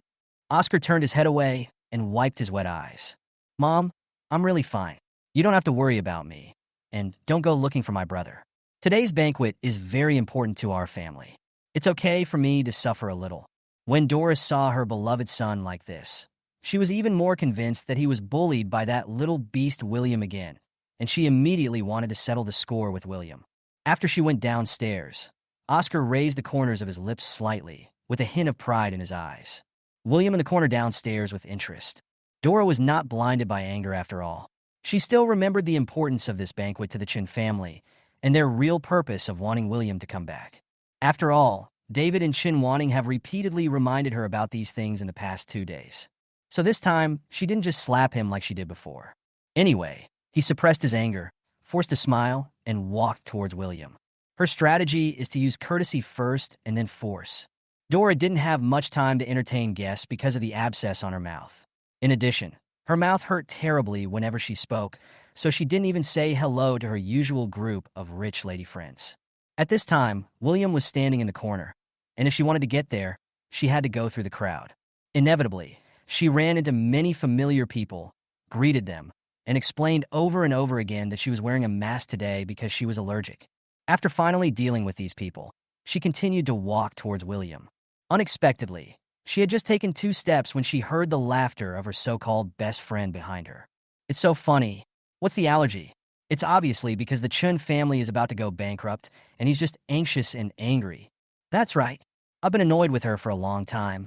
She's so arrogant and domineering. She doesn't have the manners of a rich wife at all. As expected, she raised children like this. It's really a case of the upper beam is not straight and the lower beam is crooked. That's right. At this critical moment, instead of thinking about compensating the victims and educating their children, they still have the mind to hold such a grand banquet. It's really a shame to save face. You don't understand this, right? The Chen family is not just trying to save face. They are smart.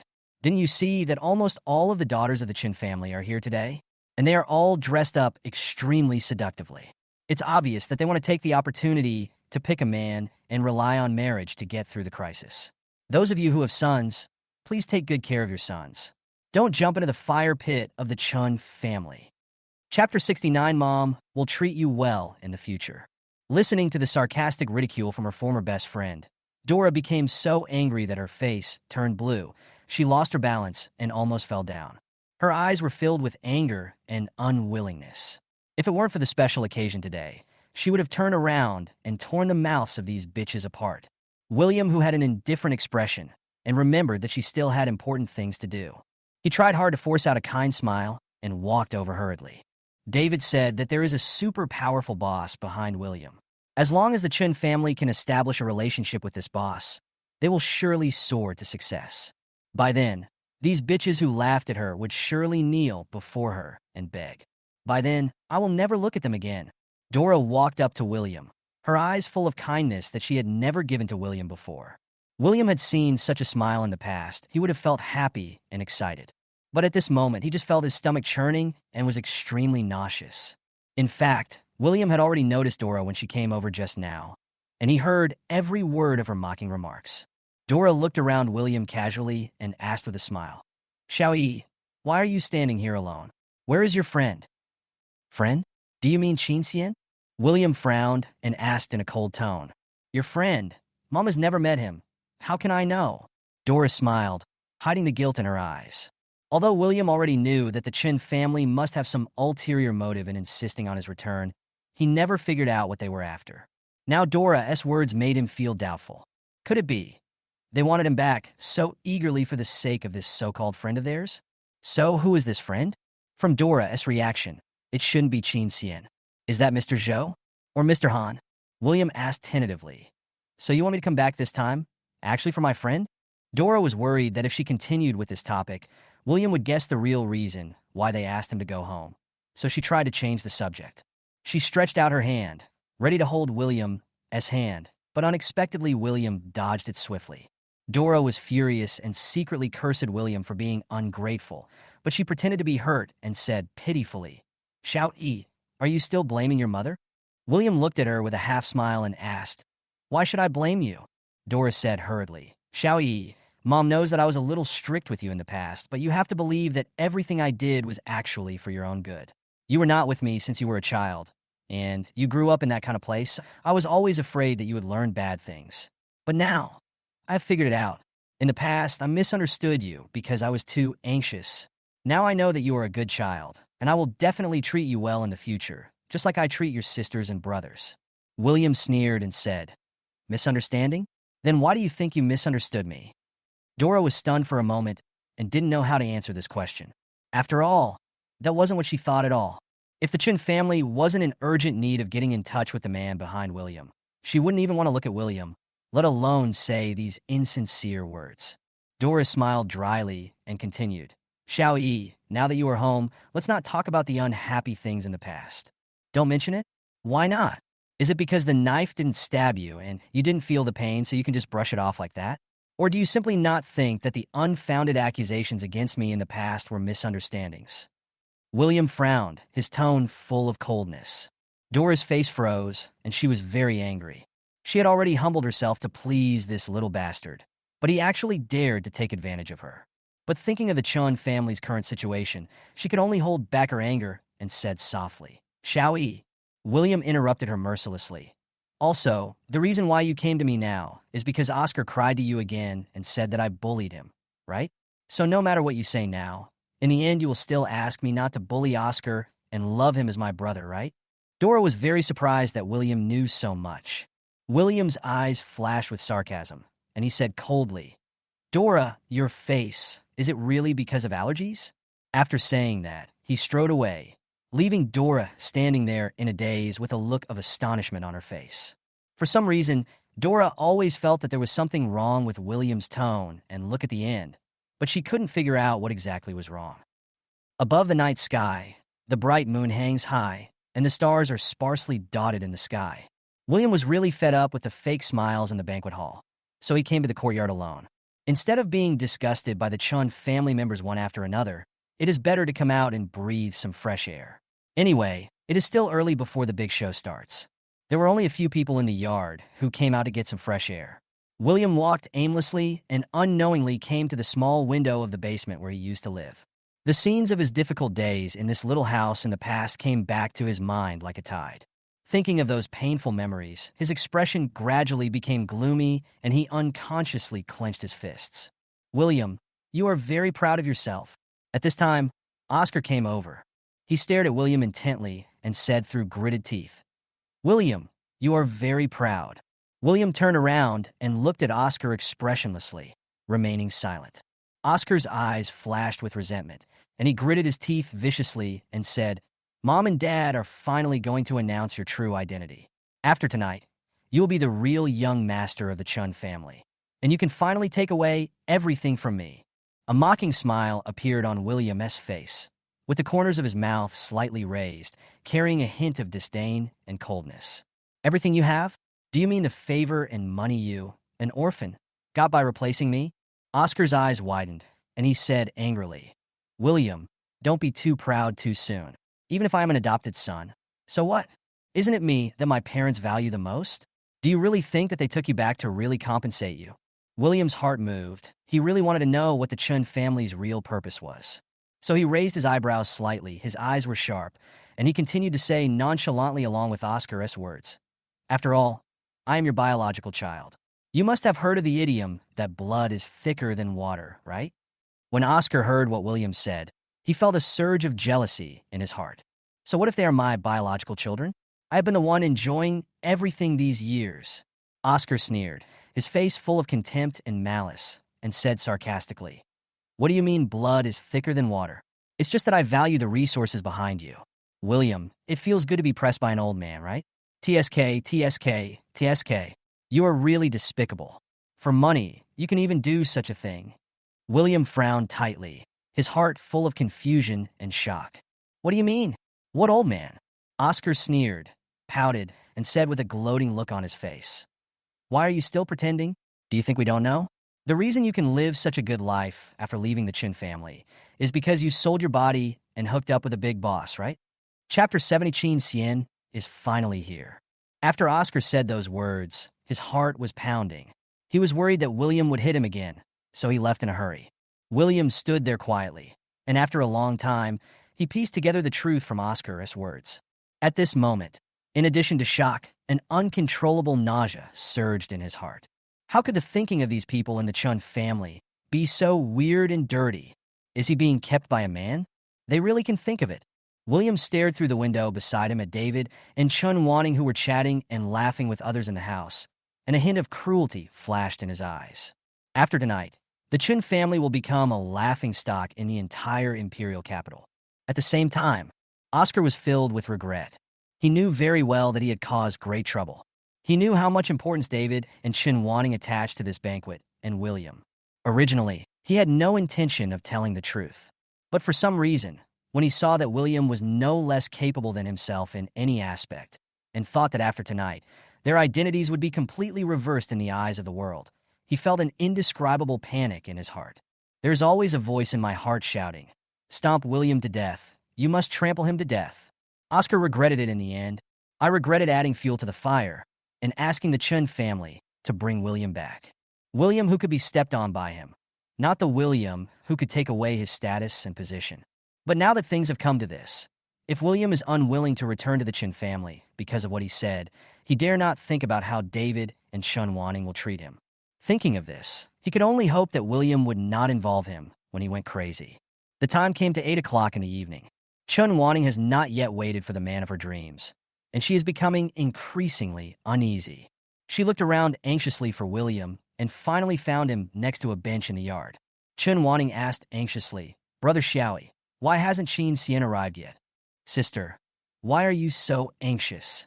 William smiled slightly. Chun Wanning said unhappily, "How can I not be anxious? The banquet is about to start, and he hasn't even arrived yet. Brother Xiaoyi, why don't you give Chen Cen a call and urge him?" William smiled and replied, "No, he just contacted me and will be here in 10 minutes. Sister, don't worry. Chen Cen will definitely be there for your 30th birthday. Didn't I tell you that I want to give you a birthday present you will never forget?" Chun Wanning finally breathed a sigh of relief. "Thank you, Brother Xiaoyi." Then, Chun Wanning seemed to suddenly think of something and asked cautiously, "By the way, Xiaoyi, where have you been living during this time?" "My own house." Chun Wanning was surprised and asked, "Your own house? Did you buy it?" William knew that Chun Wanning was trying to test the dirty guess in their minds, and after thinking for a while, he said, "No, someone gave it to me." At this point, he paused deliberately, and then continued, It doesn't seem quite right to say I gave it to you as a gift. Actually, I met a friend who ran into some trouble, and I helped him solve it, and I received some money and a house at the same time. Chun Wanning's heart was filled with contempt, and she thought to herself, what do you mean by helping people solve their problems? Just be a male concubine, and you still sound so noble. However, although she thought so in her heart, she did not show it on her face. Brother Xiaoi, how about you invite your friend over as well? It would be a good opportunity for our family to get to know him as a way of thanking him for taking care of you during this period of time. Chun Wanning continued to test. William said with a half smile, Big sister, why don't we wait until tonight is over? If you still want to see my friends after tonight, I promise to set up a party for you so you can have a good chat. Chun Wanning was very excited when she heard this. As long as the Chun family can get in touch with the big boss behind William, not only will the current crisis be resolved instantly, but the future will also be bright. Becoming the top wealthy family in the capital is just around the corner. Chun Wanning suddenly felt that it was not bad to have a younger brother like William. Lawyer Chen, you are finally here. Just then, David's powerful voice came over. Chun Wanning's expression changed instantly, and her eyes lit up. Sister, the person you are waiting for is here. William's lips curled up into a mocking smile. Chun Wanning looked at the tall man not far away, and her face turned red. Little brother Xiaoi, don't make fun of me. As she said that, she pulled William up. Come on, Lawyer Chen is your friend. Go with me to say hello to Lawyer Chen. William stood up, suppressed the nausea in his heart, and accompanied Chun Wanning, who was walking hurriedly, into the house. At this time, Chen Cen and David were surrounded by people like the moon surrounded by stars, with 3 layers inside and 3 layers outside. So Chun Wanning, who had just entered the room, could not see the situation inside at all. Dora was also surrounded by a group of noble ladies. She looked very happy, and her eyes were full of pride. She looked at the group of women who had just been talking and insulting her behind her eyes full of disgust and contempt.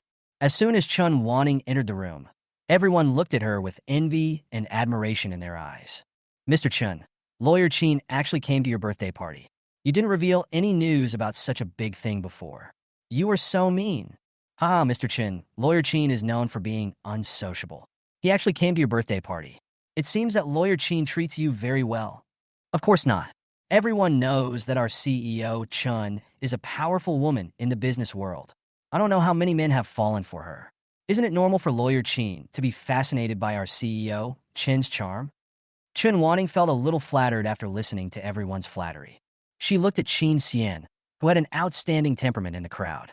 Just one glance was enough to make her heart beat faster. She had waited for it. After 8 years, she had finally waited for it. The man she loved so much finally walked into her world. However, what she didn't expect was that at this moment, a giant net full of spikes had been silently hanging above her head, just waiting to fall when she was happiest and most proud, completely piercing her and all her pride and self-esteem, and then dragging her into hell. Chapter 71 Qin Shuang questions Chun Wanning in public. Sister, don't you want to go over and take a look? William saw her staring at Chen Cen in a daze and spoke up. Chun Wanning finally came back to her senses, smiled shyly, then took William's arm and walked towards Chen Cen in the center of the crowd. Chun Wanning looked at Chen Cen, who was getting closer and closer to her, and her heart was beating wildly, uncontrollably. His body also began to tremble slightly. William glanced at her, looking forward to the upcoming drama even more. After a while, Chun Wanning finally came to the crowd. Lawyer Chen, hello. She extended her hand towards Chen Cen with a perfect smile on her face. But before she could utter the word okay, an extremely pale face, which had not seen the sun for many years, came into her sight. The smile on her face froze instantly, and her eyes were filled with fear and panic. Ning Ning, what's wrong with you? Did something happen? David noticed something was wrong with Chun Wanning, his eyes filled with concern, and he stepped forward to support Chun Wanning. At this moment, Chun Wanning's face was pale as paper. Her eyes moved back and forth between Chen Cen and Qin Shuang, who was sitting in a wheelchair and staring at her. Her body shook involuntarily, as if sifting chaff. Ning Ning, what's wrong with you? Are you feeling unwell? Do you want Daddy to call a doctor for you? David became increasingly anxious, and his voice trembled slightly. Chun Wanning opened her mouth and wanted to say something, but it felt like a ball of cotton was stuffed in her throat, preventing her from uttering a single word. How so? Didn't the doctor clearly say that there was no chance that bitch Chen Shuang would wake up? How come she was here? And at her own birthday party? What exactly did Chen Cen bring her here for? Is he here to seek revenge on me? Thinking of this, Chen Wanning's heart suddenly sank. No, she must never let others know what she did back then. Otherwise her life would be completely ruined. Chen Wanning's mind was racing, thinking hard about how to escape this disaster. At this moment, a flash of inspiration suddenly came to her mind. Faint. She could pretend to faint. As long as I can get through tonight and not make a fool of myself in front of everyone, I can think of a way to deal with it later. Besides, doesn't Chen Cen respect William very much? Maybe William can help her get through this crisis. Thinking of this, she no longer hesitated, raised her hands to cover her chest, pretending to be in pain, and soon fell straight towards William. I thought William would definitely reach out to support her, but unexpectedly, the boy actually took a step back, causing her to fall heavily to the ground. Ning Ning! Mr. Chun! Big sister! The people around screamed in surprise. William naturally saw that Chen Wanning was pretending to be unconscious, and roughly guessed her intention. But he had worked so hard to prepare such a big show for Chen Wanning. So how could he let her, the protagonist, not be present? So, he quietly raised his foot and stepped on Chen Wanning's fingers, crushing them a few times, and pretended to be worried and shouted, "Sister, what's wrong with you?" Chen Wanning felt that the bones in her fingers that were stepped on were about to break, and the pain made her sit up all of a sudden. William raised his foot at the right time and said, "Sister, are you awake? You almost scared me to death." Chen Wanning had no idea who had stepped on her just now. She was just cursing that person in her heart and didn't notice the sarcasm in William's words at all. "Miss Chun, since you are no longer pretending to be unconscious, then please stand up. My sister and I still have a score to settle with you." Everyone heard the displeasure in Chen Xian's tone and looked at Chen Wanning with confusion, wondering secretly, could it be that Chen Cen came here today not to celebrate Chen Wanning's birthday, but to cause trouble for her? Chen Wanning's face turned pale again, but things had come to this point, and she was completely out of options, so she could only slowly stand up. Chen Cen stared at her and asked, "Miss Chun, do you still recognize my sister?" Chen Wanning smiled awkwardly and said, "Why would Lawyer Chen ask this?" Chen Wanning's years of hard work in the business world are not in vain. If one plan fails, try another. She had already made up her mind that no matter what Chen Cen said at this moment, she would deny it flatly. Anyway, it wasn't her who pushed Chen Shuang into the water. At most, she just watched him die without helping him. She didn't break any law. Even if Chen Cen called the police or sued her, they couldn't do anything to her. There is no rule that says that if you see someone fall into the water, you must jump in to save them. At this moment, she had completely forgotten her former love for Chen Cen. Chen Cen gritted his teeth and said word by word, "Why am I asking this? Doesn't Miss Chen know? After all, my sister has been in a coma for so many years, all thanks to you." Everyone couldn't help but gasp when they heard this. What's the meaning? Didn't they say that the eldest daughter of the Chen family became a vegetable because she accidentally fell into the water? Could it be that there is something else behind this matter? Was it Chen Wanning who caused the eldest daughter of the Chen family to fall into the water? Chen Wanning frowned in confusion, her eyes full of confusion, and raised her voice and said, "Lawyer Chen, why do you say that? You are a lawyer. Don't you know that defaming others is illegal?" Chen Cen raised a cold smile and snorted. "It seems that Miss Chun will not cry until she sees the coffin." Chen Shuang was so angry that a hint of blood appeared on his originally pale face. His chest heaved violently as he glared at Chen Wanning. "Chun Wanning, are you planning to deny it?" Chun Wanning straightened her back, raised her head, and looked puzzled. "What do I admit? Miss Chen, today is my birthday party. If you and your brother are here to celebrate my birthday, I welcome you. But if you want to insult and slander me like this, I'm sorry. Even though your Chen family is big and powerful, you are standing in our Chen family now. I have the right to ask you to leave." Chen Shuang's eyes seemed to be spitting fire, and her voice trembled. "Chen Wanning, you are so shameless. If you hadn't asked me out back then, would I have gone to that lake? If you hadn't suddenly knelt down and begged me not to tell him about the disgusting things you did to my brother, would you have scared me into falling into the water? But what about you? What did you do? You saw me fall into the water. Not only did you not save me, you even deliberately sent away the people who wanted to save me and watched me sink to the bottom of the lake. Didn't you just want me to die in that cold lake water? Thank goodness. I am not only alive, but I am alive now." Chen Wanning, you still like my brother, right? But now my parents and brother all know about the disgusting things you did to my brother. Don't ever think of entering our Qin family in your life. My brother will never fall in love with a pervert. Chapter 72. Chen Wanning was beaten in public. After hearing Qin Shuang's words, everyone looked confused and talked among themselves. What do you mean? What disgusting thing did Chen Wanning do to Chen Cen? Chen Wanning knelt down to Qin Shuang? Impossible? She is such a proud person. Did Chen Wanning really just watch someone die without helping? Isn't this too cruel? Doesn't she know how to swim? No, she can swim now. I saw a post on her moments that she still swims regularly. Then why didn't you save them? If you were really worried about something happening, you could have called for help. How could you just send them away and watch them die? Chen Wanning listened to the discussions and became more and more flustered, but she still pretended to be calm and said through gritted teeth, Miss Qin, when did I ever like your brother? How come I, the person involved, don't know about this? Also, when did I kneel down to you? We are all women. Why do you want to humiliate me like this? Chen Wanning's face turned pale, and her eyes were full of anger and unwillingness. You fell into the water and were unconscious for many years. When you woke up one day, your mind was not clear. I sympathize with you. I can tolerate your nonsense, but I will never allow you to humiliate me again and again in our Chen family at my birthday party and ruin my reputation. After that, she shouted loudly, Security, come over and ask Miss Qin and Mr. Qin to leave. Several security guards quickly ran over. Mr. Qin, Miss Qin, please leave.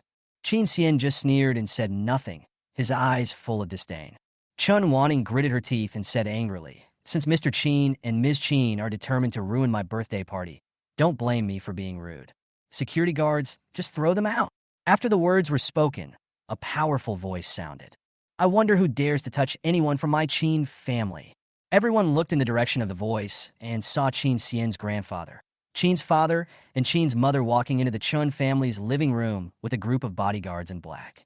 Everyone's face froze and a chill rose in their hearts. The Qin family started out in the underworld. Chen Cien's grandfather was a man of both law and order and was a powerful figure in the capital.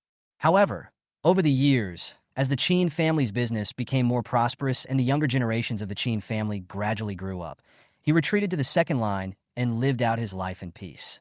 As time went by, people forgot about this great man who once made the entire capital tremble with fear. After seeing him today, everyone realized that although this old man is old, he still has a chilling aura. When everyone in the Qin family saw this, a chill ran down their spine. David's face turned as pale as paper, and he secretly groaned in his heart. Tonight, the Qin family is probably doomed. Damn it! David cursed in his heart, beads of sweat oozing out of his forehead. He really couldn't figure out what kind of excessive things Chen Wanning had done to the apple of the Qin families that could alarm the Qin family's patriarch who had not appeared in public for many years. David was feeling very nervous at the moment, but as the head of the Chun family, he had no choice but to stand up in this situation. He walked up to Mr. Qin with a slightly stiff step, forced a flattering smile on his face, and said, I didn't know that Mr. Qin had come to my humble home. I'm really sorry for not welcoming you. Mr. Qin snorted coldly, his eyes full of anger. Your Qin family really raised a good daughter.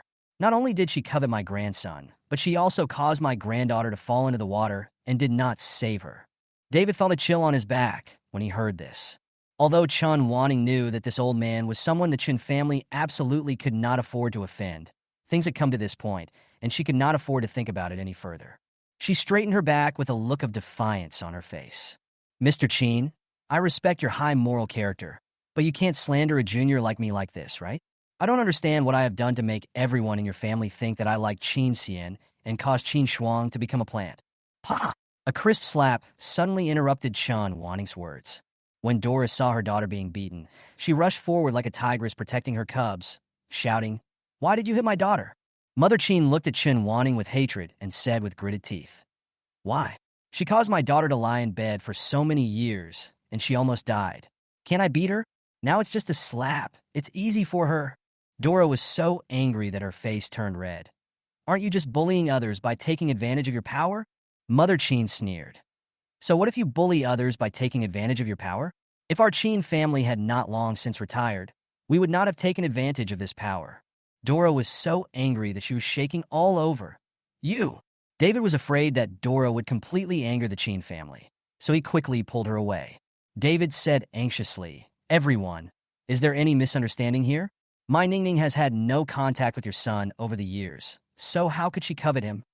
Mother Chen sneered, and her eyes were full of coldness when she looked at Chen Wanning. "Chen Wanning, I'm going to ask you one last time. Do you admit to the ugly things you did?" Chen Wanning's legs went weak at the shock of Chen's mother's eyes. However, she is now in a difficult situation. If she admits it, she will be ruined. So, she gritted her teeth and pretended to be calm and said, "How can I admit to something I didn't do?" Mother Chen sneered again. "Okay, since you were shameless, then I will fulfill your wish." After that, she stretched out her hand and shouted, "Give me the photo."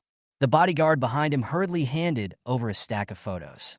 Mother Chen threw the photos into the air and said loudly, "Everyone, take a look at how shameless and despicable the eldest daughter of the Chun family is in private." Photos fell to the ground or on the crowd. After seeing the contents of the photo, everyone couldn't help but exclaim in amazement. Chun Wanning's heart tightened. Without time to think, she quickly snatched the photo from the person next to her and took a look. Suddenly, she felt a black screen before her eyes. How could that be? So many years have passed. Why are there still photos? And why is her face so clear in every photo? Mother Chen shouted, "Chen Wanning, since you refuse to repent, don't blame me for making your disgusting behavior public."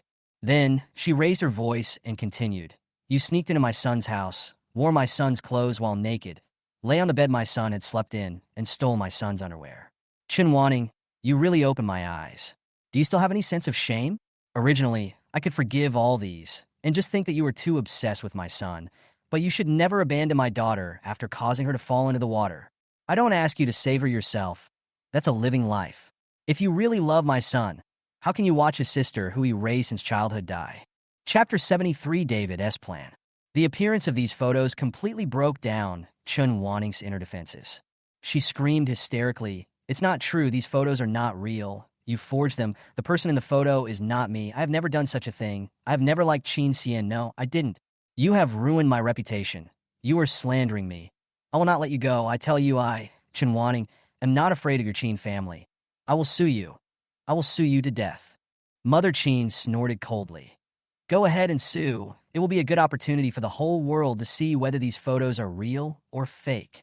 You are not afraid of being embarrassed, but we, the victim of the Chen family, are naturally not afraid." At this time, Mr. Chen suddenly knocked his cane hard. His face looked very ugly, and he said loudly, "My old bones are not even buried yet. How dare a small family like your Chen family treat my Chen family like this? Chen, will put my words here today. As long as my Chen family exists in Daijing, your Chen family will not have a good life. Chen Cen, take your sister away." "Yes." After Chen Cen responded, he pushed Chen Shuang's wheelchair to Old Man Chen. Mr. Chen was about to leave, but suddenly thought of something, walked to William, and said respectfully, "William, I, Chen, will never forget your great kindness to the Chen family. It is inconvenient to come here today, but I will definitely come to thank you in person tomorrow." William nodded slightly and said nothing more. Old Master Chen didn't think that this young man was trying to put on airs, so he said goodbye and left. William in astonishment, their eyes full of confusion and curiosity. What is the origin of this young man? How could such a highly respected person like Mr. Chen value him so much? However, this banquet has already turned out like this, and the Chen family has already publicly announced that they will be irreconcilable with the Chun family in the future. Naturally, they will not be stupid enough to stand with the Chen family. Everyone looked at each other and began to think of leaving. They glanced at the door from time to time, and those who were closer to the door had even left quietly. "Stop them!" Chun Wanning suddenly shouted anxiously. Several bodyguards immediately ran to the door. Everyone who leaves today must be searched and their cell phones checked. No one can take these photos away. All photos and videos must be deleted. Chun Wanning's voice was sharp and piercing, and her face was full of ruthlessness. As soon as he finished speaking, everyone started shouting in dissatisfaction. "You, the Chen family, are too arrogant, aren't you? We came to your party to give you face, and now you want to search us and check our phones before we leave? Who gave you the authority?" "That's right. Just looking at these disgusting photos of yours makes me feel sick. Who would be willing to take them away?" "That's right. I thought there might be some misunderstanding before, but now seeing you like this, what misunderstanding could there be? This photo must be real. Otherwise, you wouldn't be so guilty. Chen Wanting listened to the accusations from the crowd. Her face turned pale, and her body trembled slightly. David was also worried that his daughter's mischief would offend everyone here, and then the Chun family would be completely finished. Ning Ning, forget it. David looked anxious, and his tone was somewhat pleading. No, Dad. These photos must not be leaked. Otherwise, they will be ruined for me. There was determination in Chun Wanting's eyes, as if she had made up her mind. Let's go and see if they have the guts to search us. I don't know who suddenly shouted, and the others responded one after another. They rushed towards the door, noisily like a tide. Stop them! Chun Wanting completely lost her mind and shouted hysterically, with her voice even becoming distorted. David was as anxious as an ant on a hot pan. His eyes suddenly caught sight of William, who had been standing beside him with a calm expression, and his eyes suddenly lit up. Yes, there is a big boss behind William. Moreover, they have such a good relationship with Chen Cen, and Mr. Chen seems to respect William very much. They would threaten the Chen family like this. It must be because they don't know the relationship between William and the Chen family. If they knew that William was David's biological son, there would probably be room for change, and the Chen family might even treat him with more courtesy. Chapter 74 slapped David in the face in public. Everyone, please wait a moment. David raised his voice and shouted. Everyone quieted down. Everyone, it's unexpected that today's banquet turned out like this. But I, David, believe that my daughter is not as bad as the Chen family said. Also, today's banquet is not just to celebrate my daughter's birthday. I have another happy event to share with you all. David walked quickly to William's side, trying to force a smile on his face and keep his tone as calm as possible. Seeing that David could still smile in this situation, everyone became interested in the happy event he was talking about. They turned around and focused their attention on David. As everyone knows, more than a decade ago, the youngest son of my Chen family was lost. Now, I announce to everyone that my Chen family has finally found our biological son. As he spoke, David looked at William expectantly, his eyes full of love. Xiao Yi, come and say hello to everyone. The crowd was shocked. They all saw how much respect old Master Chen had for this young man. So, is this young man the biological son of the Chen family? What about the original young master of the Chun family? Is he just an adopted son? Oscar likes searchlights. Oscar felt as if a thorn in his back. His face became extremely gloomy, and his teeth were chattering. Is it finally here? Did William still take everything from him? Originally, he thought that even if William came back, at most he would take away some of his love. But looking at the situation now, David obviously regards William as the Chun family's lifeline. Based on his understanding of David, even if William wanted to kick him out of the Chen family now, David would probably do it. Xiao Yi, say hello to everyone. Seeing that William didn't speak for a long time, David urged again, with a hint of anxiety in his eyes. William turned his head and looked at David. Mr. Chun, you're not drunk, are you? Your son is there. His name is Oscar. My last name is Jiang. I am an orphan. I just lived in your Chen family for a period of time. How can I be your Chen family's child? Oh, by the way, I didn't live very well in your Chen family. I didn't have enough food to eat. I lived in the basement, and I was beaten every now and then. I broke off relations with your Chen family a long time ago because I couldn't stand the abuse. Have you forgotten? There was a hint of ridicule and indifference in William's words, and his eyes were full of disdain. David was struck by lightning. His face turned pale instantly, and he stood there blankly, as if all his energy had been drained away. He never expected that William would slap him hard in the face in front of so many people. Then, William looked at Chen Wanting, his mouth corners raised, revealing a sarcastic smile, his eyes full of provocation. Miss Chun, how is it? I said I would give you a birthday present you will never forget. Did I do it? Do you like this gift I gave you? It took me a lot of effort to wake Chen Shang up. After hearing this, Chen Wanting suddenly realized something and looked at William in disbelief. Dora rushed forward, pointed at William's nose, and screamed, It's you? You, a little beast, are responsible for all this. Mrs. Chun, your mouth is so rotten, and you still have the energy to curse? Aren't you afraid that those abscesses will never heal? William's tone was full of sarcasm. Then he walked up to Dora, took his hand out of his trouser pocket, and a sharp knife appeared in his hand. William's movements were swift and decisive, with a hint of ruthlessness in his eyes. Dora only felt a flash of silver light before her eyes, and before she could scream, she felt a chill on the lower half of her face, which was originally suffocated. Dora's eyes widened in horror, and her body stepped back involuntarily. She reached out and touched, and her fingertips felt the skin around her mouth where the abscess had grown. She immediately let out a shrill scream, covered her face with her hands, and her body trembled continuously. "Don't look at me! Don't look at me!" William smiled faintly, his eyes full of indifference. "I've said before that your Chun family will have retribution, and now, your Chun family's retribution has begun. Enjoy it. Today it's Chun Wanting. Who's next? Oh, by the way, there's something you don't know yet. When I was taken away by the traffickers, Chun Wanting clearly saw it, but she didn't do anything.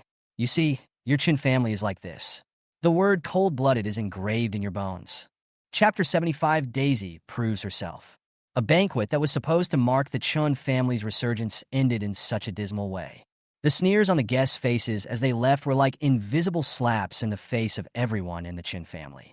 The living room that was packed with guests just now was now occupied by only a few people from the Chen family. The room was deathly silent, and everyone seemed to have not yet recovered from this huge blow. David sat on the sofa, smoking a cigar in silence, his brows furrowed. It was as if all his energy and spirit had been drained out of him, and he looked as if he had suddenly aged 10 years. Chun Wanting, who was most looking forward to this banquet, had already returned to the living room. The ridiculous things she did for Chen Cen back then were now seen by the whole world. Even her blood relatives, she felt, would laugh at her and despise her behind her back. Daisy knew how much of a blow what happened to Chun Wanting today was to a woman, and was very worried that she would do something stupid, so she followed her to her room. After Daisy entered the house, she saw Chun Wanting standing on the balcony with a lady's cigarette between her fingers and a sad look on her face. She walked over and asked with a worried look on her face, "Sister, are you okay?" Chun Wanting laughed at herself. "How can it be good? My life is completely ruined." Daisy's eyes suddenly turned red after hearing this, and she said distressfully, "Sister, don't be like this. You just love that man too much." Daisy in surprise, as if she was trying to figure out whether her words were sincere or she was just trying to make fun of her. "Do you really think so? Don't you think I'm a cheap pervert?" Daisy shook her head vigorously. "Sister, we are sisters. How could I miss you like this? Don't be sad. It will all pass. After this period of time, everyone will gradually forget about it. It's hard to get over it. Even if people stop discussing it after a while, in the future, whenever they think of me, Chun Wanting, they will think of this incident." Chun Wanting put out the cigarette in her hand, looked straight ahead, and her tone was full of fatigue. Daisy didn't know what else to say to comfort Chun Wanting. After all, what Chun Wanting said was true. In any case, this absurd and erotic thing will always exist in everyone's mind. Even after a while, when the heat of this matter has passed, no one will discuss it anymore. But you don't know when she will come back and stab Chun Wanting's heart again. There is no solution. Chun Wanting can only get used to it herself. "Second sister, please go out first. I want to be alone for a while." Chun Wanting really didn't want to deal with anyone at this moment. Daisy stood there hesitating for a moment, then stated another purpose for her visit. "Big sister, can you please not blame little brother Xiaoyi for what happened today?" Chun Wanting's face froze when she heard that. Then she turned to look at Daisy, her eyes full of anger. "What are you talking about? William caused me this, and you want me not to blame him?" Daisy was frightened by Chun Wanting's sharp eyes and wanted to retreat, but when she thought of what William said to her tonight, she felt courageous again. She wanted to prove to William that she was not the kind of person he said she was. Everything she did for him now was just to make up for him, not what he said about mending the cracks in his kind and perfect personality. "Sister, we were the ones who wronged William first. William did this because we trampled on his sincerity." "What nonsense are you talking about? He deliberately brought Qin Shuang to my birthday party and teamed up with the Qin family to destroy me. Now you say that I was the first to let him down, so you mean that I deserve what I have today?" Daisy in disbelief. Daisy shook her head and explained anxiously, "No, sister, I'm not saying that you deserve all this. I'm just saying that Xiaoyi is actually a very good child. It's us who didn't know how to cherish him and completely broke his heart. That's enough. Daisy, get out. I don't want to hear any more of your nonsense." Chun Wanting interrupted coldly and then stopped looking at Daisy. Daisy stood there, biting her lip, feeling a little aggrieved. She thought about it and felt that things had come to this point. If she left now, Everything she had done before would be in vain. The rift between the elder sister and Xiao's younger brother will become deeper and deeper, and she can't just watch them become mortal enemies. So, she mustered up her courage and said, "Sister, I know you don't want to hear this now, but I think you need to get to know Xiao. He was so well-behaved in this family before. He just wanted us to treat him like we treat one. So he always treated us with sincerity. Have you forgotten? He once sent you meals for a long time because he was worried that you were too busy at work and had no time to eat. I also received a lot of meals from him." Daisy, you don't have to lie like that if you want to excuse William. He has sent you food, but he has never sent me food. Yes, I've seen the videos he sent. There were many times when he gave gifts to you first before giving gifts to me. Big sis, we all don't appreciate his efforts. He has such a hard life in this family, but how do we, his sisters, do it? Big sis, think about it yourself. Daisy was afraid that if she was interrupted again, she would completely lose the courage to speak for William, so she spoke very quickly. After saying that, she strode away. After hearing these words, Chen Wanning stood there in a daze. Did William bring her food? How is that possible? She has no memory of it at all. Suddenly, a long-lost memory suddenly broke into her mind, and she felt panic rising in her heart. I quickly called my assistant. A moment later, she finished watching the video sent by her assistant and went downstairs angrily. "Oscar!" Chun Wanting strode up to Oscar, raised her hand, and slapped him hard in the face. Bang! Chapter 76 Weird William. Dora's mind kept echoing with the words William said before he left. The more she thought about it, the more frightened she became. However, what shocked her was not that Chen Wanning had clearly seen William being taken away by human traffickers but remained indifferent, but what William mentioned about the abscess on her face. A terrible guess suddenly occurred to her mind, and she turned to look at Oscar. "Son, have you ever told that little bastard about the thing growing near my mouth?" Oscar shook his head. "No, Mom, I didn't say that. What about you? Has anyone told that little bastard about this?" Dora's eyes swept across the faces of David and her other two daughters. Although the three of them didn't know why she suddenly asked such a question, they shook their heads and denied it one by one. "Why are you asking about this for no reason?" David was somewhat dissatisfied that she only cared about her face at such a critical moment for the Chen family, and spoke in an impatient tone. "William, that little bastard, did something to my face." Dora's mind was full of her own weird conjectures at this time, and she was completely unaware of her husband's displeasure. "I'm afraid you're crazy. It's already this hour, and you're still talking about something so far-fetched." David became even more upset. Chun Lan and Chun Lang also looked at their mother in surprise, their eyes full of disapproval. Dora walked to the sofa and sat down, retorting seriously, "This is not a groundless thing. David, have you forgotten what William said last time at the police station?" David was stunned when he heard this, and after thinking for a long time, he still couldn't figure out which sentence Dora was referring to. Dora reminded. "He said that we should avoid bad words, so as not to attract the backlash of that force." David thought for a moment. "Karma? Yes, that's it." Dora clapped her hands excitedly. "I never thought about it this way before. I thought it was just that little bastard cursing me. But you all saw it today. That little bastard clearly knew what was wrong with my face. He even said that if I cursed him again, my face would never be healed in my lifetime. So I am sure that Ying and I became what we are now because of him. Otherwise, such a weird thing would not be possible." Although Dora's explanation made sense, David still felt that the matter was too bizarre. He thought that Dora couldn't accept the fact that her face had become like this and was seen by so many people, so she started to have wild thoughts. Dora was a little annoyed when she saw that David didn't believe her. Oscar, who had been silent all this time, suddenly spoke. "Mom and Dad, there is something I have never told you." Oscar's hesitant look immediately attracted everyone's attention. Seeing her beloved son like this, Dora immediately said angrily, "Son, what else do you have to say? Did that little beast do something to you again?" Oscar shook his head. "No, it's something that Zheng and I discovered together, but we both think it's too weird. If we tell you, you'll definitely be worried, so we haven't dared to tell you." "Weird?" David was full of doubts. Oscar nodded. Dora was anxious. "Son, what's going on? Tell me now." Oscar was silent for a moment, and then he spoke with difficulty, as if he had mustered up the courage. "Actually, the last time my brother ran away from home, he beat Zheng on the first day of school. The way he beat me was very strange." Dora asked hurriedly, "Why is it so weird?" "Zheng didn't actually want to hit my brother at that time. My brother deliberately angered him and forced him to do it. You all know that Zheng has been learning martial arts since he was a child. Most people are no match for him. But my brother just raised his hand lightly, and Zheng couldn't move. Later, he pressed Zheng's stomach lightly, and Zheng couldn't even stand steadily because of the pain. Many of them said that Zheng was pretending, but when I returned to the classroom, I happened to see that Zheng was sweating all over and his whole body was shaking because of the pain.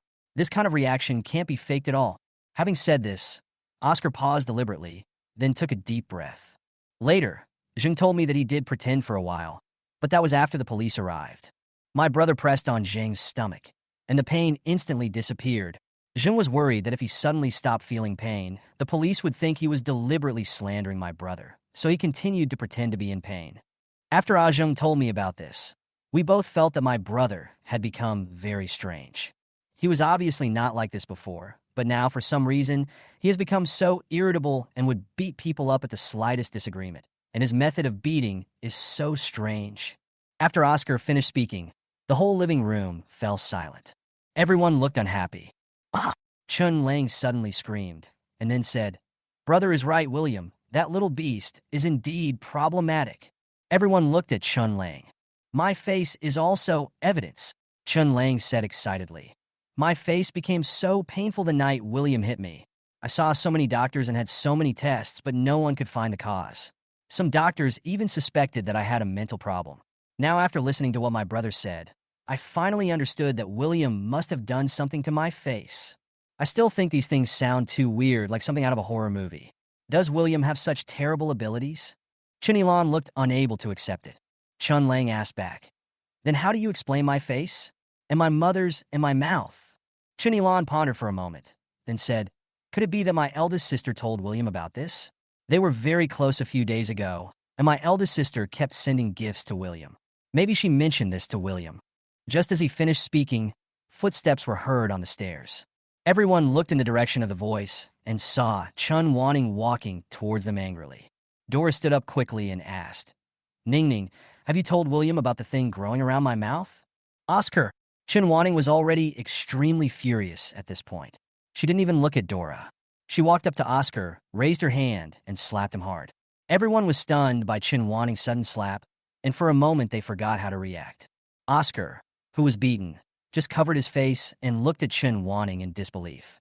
Big sister, why did you hit me?" "Chun Wanning, are you crazy? Why did you hit your brother for no reason? Did he provoke you?" Dora was the first to react. She rushed over and protected Oscar behind her, shouting angrily. Chun Wanning ignored Dora and stared at Oscar, who was hiding behind her, questioning in a cold voice. "Oscar, the person who sent me food for a month, was it really you?" Chapter 77. Oscar Can't Stay. Oscar never thought that this matter would be brought up in the current situation, and his heart was filled with panic. And the person questioning him now is not Fiona, the little daughter who is dispensable in the Chen family, but Chun Wanning, who has been trained by David as his successor for so many years. He knew clearly how big the gap was between him and Chun Wanning. If Chun Wanning was determined to kick him out of the Chen family now, David might agree. Even if Dora insisted on keeping him, his life in the Chen family would no longer be as good as before. Thinking of this, Oscar knew that he had no other choice but to coax Chun Wanning. So he lowered his head and didn't try to figure out anything. Chun Wanning became even more furious when she saw Oscar pretending to be pitiful. "Oscar, I'm asking you a question. Stop looking so pitiful." "Sister, I was wrong." After Oscar finished speaking, he knelt down directly. "The person who sent you meals for more than half a month was not me, but my brother. Then why did you pretend to be William and mislead me that it was you who delivered the food?" "Sister, it's my fault. I was too scared at the time. I was afraid that once brother came back, you would only like brother and not me. I really didn't mean to lie to you." Oscar's face was full of regret, and he said with tears in his eyes. Dora felt very distressed to see her precious son like this. "What's going on? What do you mean by delivering food? Son, what did you do to make your elder sister so angry?" Oscar fiercely, then looked at Dora.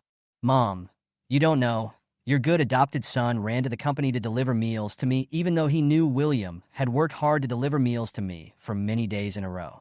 He shamelessly took the credit from William, making me think that he arranged for someone to deliver the meals. William was the one who lied, and he threw William out of the company lobby in public. If it weren't for her, William wouldn't have been so heartbroken by me. Everyone was shocked when they heard this. Dora looked at Oscar in disbelief. Son, did you really do this? Oscar was ashamed and cried. Mom, I'm sorry I let you down. At that time, I was really scared. I couldn't even sleep well every night, for fear that one day you would think that your brother has returned and you no longer need me as your son, and you would kick me out of the Chen family. Son, why are you so stupid? Dora hugged Oscar and burst into tears. You are my sweetheart. How could I not want you? It's all my fault. I ignored your feelings. It's not your fault. Don't cry anymore. It breaks my heart to see you crying. Chun Wanting looked at the loving mother and son coldly and said in a cold voice, Oscar, are you really doing this just because you are worried that William will take away your favor in the Chen family? If I remember correctly, when William brought me food, he had been back to the Chen family for a long time. You know better than anyone what kind of life he lives at home. So, are you still going to use this kind of self-torture trick on me? Oscar's expression froze when he heard that. It seems that Chun Wanting is not going to let him go this time. The relationship between a sister and a brother who have no blood relationship is indeed fake. Such a small matter has to be pursued to this extent. At this moment, Oscar's hatred for Chun Wanting reached its peak. What right does a bitch who secretly strips naked and climbs into a man's bed have to stand there and question him? He will not let Chun Wanting go. Absolutely not. Dora saw that Oscar had knelt down to admit his mistake to Chun Wanting and was crying so sadly, but Chun Wanting was still so aggressive, and she felt dissatisfied. Ning Ning, that's enough. Your brother is young, and you are already so old. Why are you still arguing with him? Besides, your brother would do this because you, his sisters, haven't done a good enough job. If you had given him enough sense of security, he wouldn't have done such a ridiculous thing, right? You watched him grow up. Don't you know what kind of person he is? From childhood to adulthood. Has he ever lied? Chun Wanting widened her eyes in disbelief, unable to believe that her own mother would favor Oscar to such an extent. When Oscar did such a thing, her first reaction was to blame her own daughter. At this moment, Chun Wanting felt fear. Oscar can't stay. Otherwise, the Chun family business that she had worked so hard for so many years would not end up in her hands. This family is about to be broken up by Oscar. Thinking of this, she immediately made up her mind. Oscar, from now on, you are no longer a member of the Chen family. For the sake of our relationship as siblings, you can keep the things I gave you over the years. With these things, you can live a good life, even if you don't work in your next life. Oscar looked at Chun Wanting in shock. Big sister, are you going to chase me away? Before Oscar could say anything, he saw Dora suddenly stand up. Chun Wanting, are you crazy? Why do you want to drive my son away? Chun Wanting was not surprised at all that Dora would stand up and refute her, but she did not intend to kill her at first. Mom, no matter what you say, Oscar has bad intentions and can't stay at home, unless you want our Chen family to have no peace. Let Oscar leave now. You feel sorry for him, so you can visit him more often. Can't. Before Chun Wanting could finish her words, she was interrupted by Dora's sharp voice. Who do you think you are? Your father and I are not dead yet, and it is not your turn to make the decisions in this family. I tell you, Chun Wanting, I will never allow anyone to hurt my son. If you drive her away, don't blame me for driving you away. Chun Wanting couldn't believe what she heard, and her eyes instantly turned red. She pointed at herself and asked with a hurt look on her face, Mom, are you going to drive away your own biological daughter for this son who has no blood relationship with you? Chapter 78. 7 daughters are not as important as Oscar.